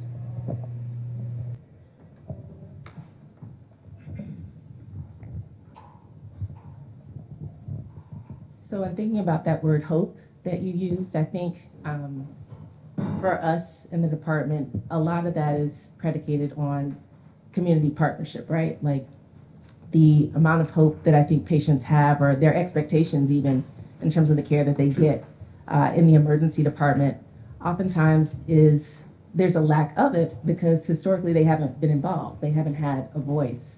And I think where things are starting to shift, and I alluded to this a little bit at the end of our presentation, is in community partnerships. So specifically, I want to call out two sorts of outreach initiatives that we have. One is the community health worker program that comes through the Office of Care Coordination, and then also our peer recovery counselor program. So in the emergency department, if we have patients who we are trying to plan for follow-up care after discharge, let's say they aren't necessarily admitted to the hospital, but they can be discharged, but we know that they continue to need care after leaving the department. We have community health workers who can partner with them, who can help them in terms of health literacy to understand what the next steps are in their care, who can help them with obtaining insurance if that's what they need in terms of establishing primary care follow-up, and who can also be sort of their advocates. At one point in time, I ran a small study with a community health worker program, and she would actually attend some of the appointments with patients, recognizing that power differential between physicians and patients, and sometimes it can be intimidating to be your own advocate for your healthcare, right? So having someone there who looks like you, who is not part of the establishment, but is still there advocating for your own best interests can be very helpful. And then likewise, our peer recovery counselors are individuals who have a lived experience with substance use. They are on the other side of that recovery journey, and they will partner with patients who come in and are requesting connection to resources to begin their own substance use recovery journeys.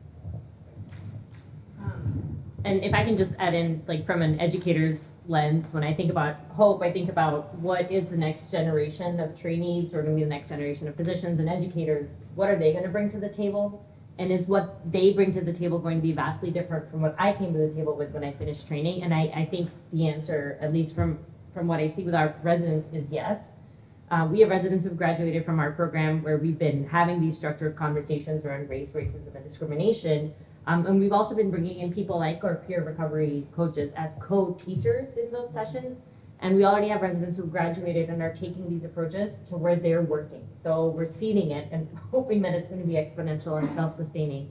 And then I think also from education, from an educator's perspective, it's really important how we think about how, I think you mentioned how we produce knowledge, whose knowledge we value. And I think bringing in other members of the community or other members of the healthcare team as co-teachers is integral. But we also run a speaker series that is open not just to our residents and department, but to anyone. And so, for instance, the people that we invite for these speaker series are not necessarily physicians or people who are in the ivory tower. One of my favorite speaker series featured Conwani Fidel, who's like basically Baltimore's poet laureate, and he came and spoke. And the people that attended his talk weren't just our residents or physicians from the hospital, but members of the public. And so we're co-producing knowledge, and we're co-producing an understanding of what justice looks like in healthcare. And I think that willingness to give value to opinions or expertise that's not traditionally academic is so important.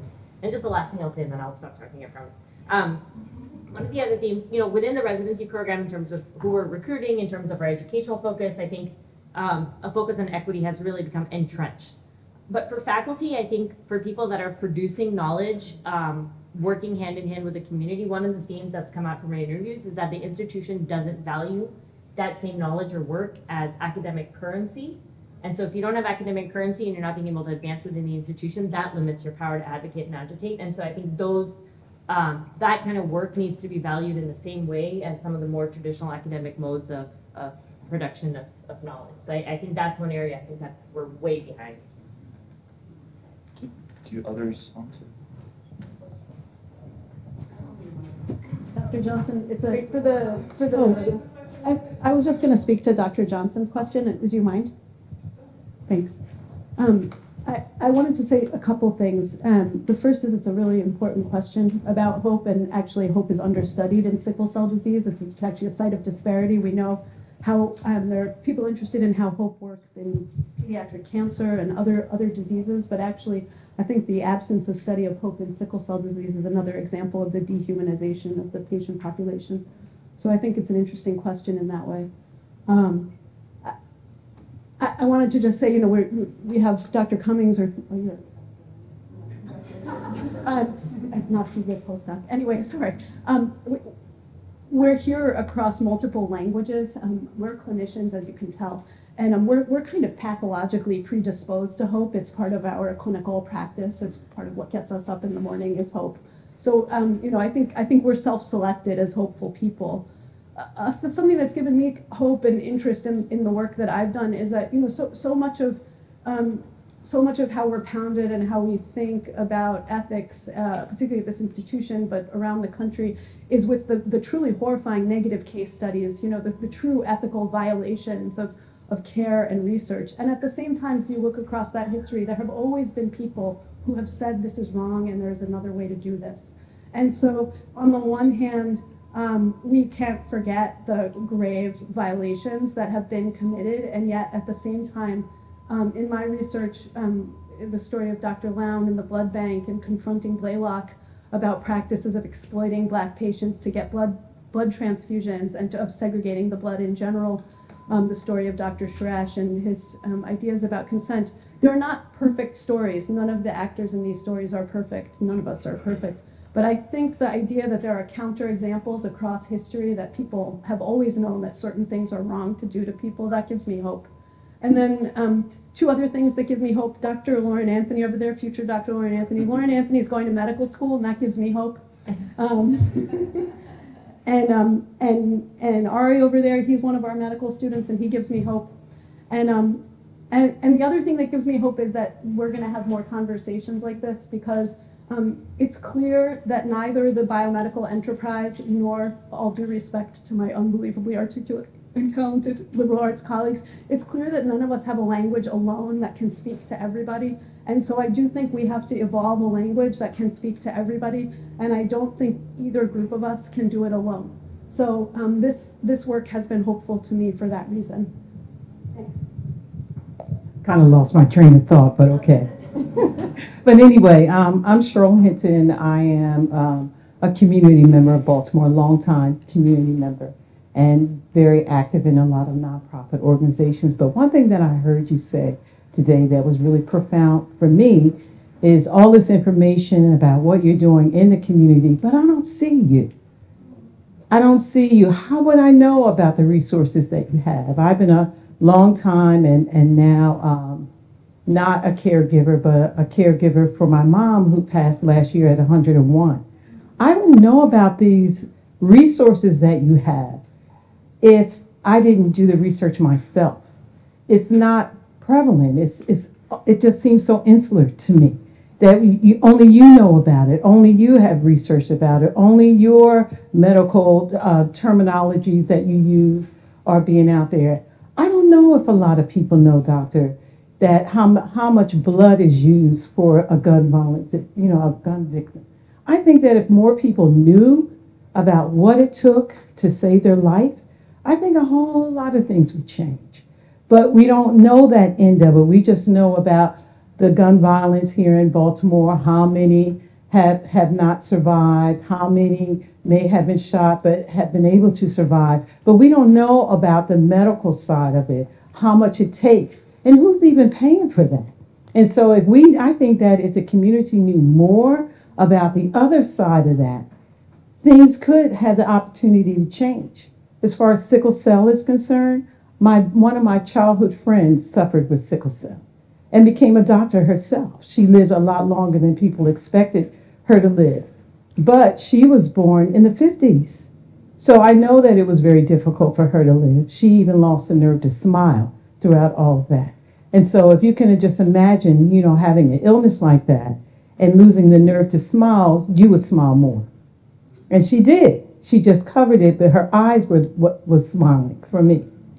And so when I say all this sitting here listening to all the research that has been done, it's magnificent. I loved hearing all of that. But who else is hearing this besides you guys?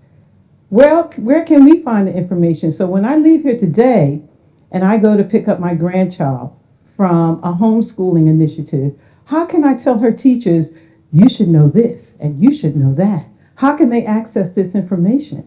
Or is it just on Johns Hopkins dark campus? And I say dark campus because I was just there Saturday night and it was dark. I didn't see any students. I didn't see any life. But I know that you're doing all this research and, and my hat goes off to you. But at the same time, the community is not hearing all that you do and all that why you look good. So that's just a comment. Thank you. Thank you.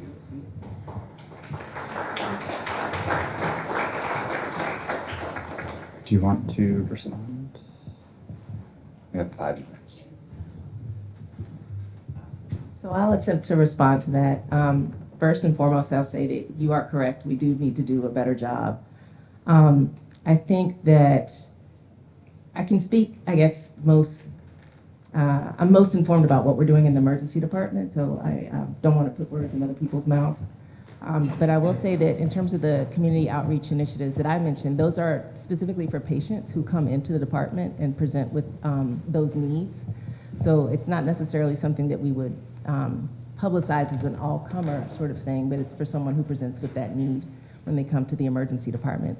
That being said, we do recognize that we need to be more forthcoming in terms of how we talk about what it is that we're doing for our patients. We have made some small strides in that direction. We have something called our Patient and Family Advisory Council. And so we actually have a group of former patients, community activists, as well as healthcare providers, so physicians and nurses who sit on that council. They meet approximately once a month, and they talk about, some of the issues that patients have coming through the department in terms of how they perceive their care, how they perceive, and not just their health care in terms of, the medications or their workup or their diagnosis, but also just their interactions with providers, as well as how we can improve our reputation within the community. I think one of the things that is controversial, but unfortunately we just haven't figured out a way around it, is our wait times, right? So people know that you come to the Johns Hopkins Hospital Emergency Department, minimally you're going to be waiting for 6 hours if you're not coming in with something that is life-threatening. And so that's not necessarily something that we can change automatically. That's, there are a lot of factors that go into that: resources, number of providers, capacity, space, et cetera. But we do want people to know that when you are seen, you are cared for. You're seen, you're respected, and the treatment that we provide to you is going to be the best to our ability. And we want to make sure that that message is heard. Thank you for your remarks. I appreciate it. I wanted to observe that one of the things that you're reminding me of in my work and others of the work here is, and I had this especially when I started looking at the history of sickle cell trait disclosure, is there's a real tension in this work between the obligations assumed by a biomedical enterprise with a biomedical worldview versus the obligations of a public health enterprise with a public health worldview. And I think a lot of the tension in the perspectives here, and Dr. Zach, you highlighted that for us well with the gun violence epidemic example, is the tension between our obligations in the clinic with, in many cases, in my case, I take care of zebras, right? I take care of patients with a rare disease. And my burden is to be expert in this super rare disease. And yet, on the other hand, we know that our public health obligation to the community is unfulfilled with respect to counseling and proper care on sickle cell trait. And in fact, in the 1970s, this was the huge debate in the Division of Hematology. If we're going to screen everyone to find out who has disease, what are our obligations to the people who have trait? And we balked on that obligation at Johns Hopkins, and we have balked on that obligation around the country. But I think that's one of the central tensions in this is that the Johns Hopkins biomedical enterprise does not perceive itself with perhaps the same public health obligations or intentions as we would like it to, and as we perhaps pretend, some pretense that we give because we talk about the community, which I think is we should be more specific in what we mean. Anyway, I just wanted to, I think that's part of what you made me think about in our work and what we're hearing up here. Thank you. Hi, my name is Mark Cotman, and I'm a proud father of a daughter that graduated from Hopkins in the nursing program, and she also works for Johns Hopkins. So my question is, she works kind of part-time in dialysis, And I just want to get the panel's thoughts about why is it that 1/3 of the people on dialysis are African Americans? Just your thoughts on that. You talked about sickle cell, but you know, and that's very important. But also with the hypertension and other other things that causes kidney failure. Just your thoughts on that. Thank you.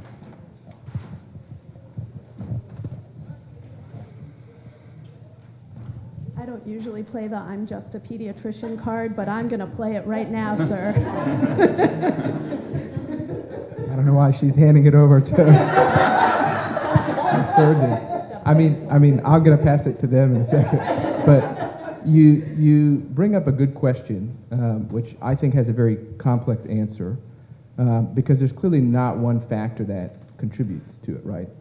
You take a problem like, you know, health inequality or inequity in the community, disparities in, you know, access to heart surgery. I mean, pick whatever problem in medicine or disease in medicine, and I think you'll find a lot of disparities there. And it's clearly multifactorial, the reasons why. I mean, we had a patient on our schedule this past week in the operating room to get a fistula, right? So when somebody needs to go on dialysis, you gotta be able to use a dialysis machine.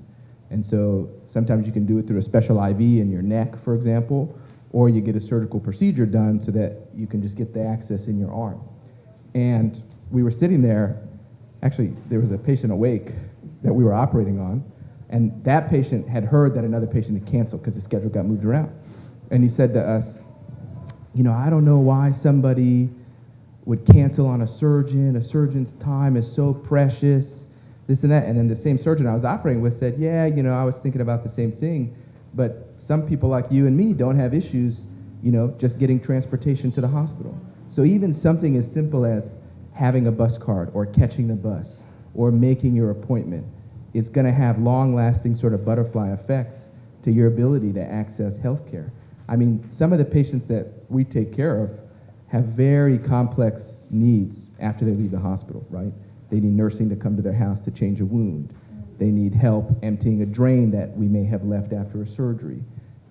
They need therapy at the house. And all of these things add up, sort of one thing to another. And so if you ask me, I mean, there's many things that I think explain it. Systemic racism explains it. Implicit and explicit bias explain it. Structural racism explains it. And we could probably have a year-long symposium about it and still not really get to the heart of the issue. I'll pass it to my ED colleagues now. Dialysis is very important for individuals with sickle cell disease. About 1/3 of the cause of death in people with sickle cell disease is attributable to renal failure. So while I was being a little bit playful with you, it actually is a very significant concern, and I thank your daughter for her service. I'm not a kidney doctor, but most of the times when we see people who are on dialysis who come to the ER, it's because they weren't able to get to their dialysis appointment. And when I was in training and when I was in medical school, the population of folks that I worked with the most were people on dialysis.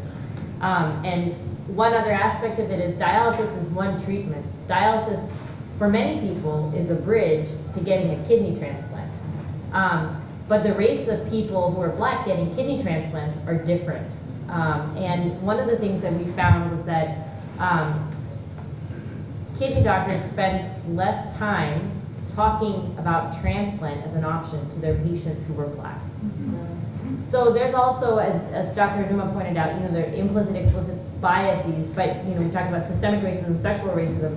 Individual racism is still there. Individual bias is still there. And I think treatments like dialysis maybe are assigned to specific groups of people more because they're not hearing about potentially other treatment options, or they're not getting the information that they need about transplant, for instance. So as Dr. Enumah said, it's a huge, it's a really huge multifactorial problem. And I'll just add to that I agree with all of the comments from my colleagues here, Dr. Enumah, Dr. Pecker, Dr. Bahara. But I think also one of the ways that I think about that problem is also not just from the biomedical perspective, but from the public health perspective, right? When we think about the number of, or the disproportionate burden of disease, of chronic diseases in the Black community, hypertension, diabetes, all these can be sort of like the forebearers of kidney disease. And then if that goes untreated for a long enough time, then, you know, one of the options is transplant, one of the options is dialysis. And when I think about the large numbers of African American populations that live in food deserts, like in East Baltimore, and their limited access to healthy foods, to access to a safe built environment to engage in exercise, and potentially even limited health literacy in terms of what a healthy lifestyle could look like. I think that plays a factor as well. So that public health perspective, and our public health practitioners, colleagues, researchers are so much more well-spoken in this area than I am, but that public health perspective I think is absolutely critical as well. Okay, please join me in thanking our panel.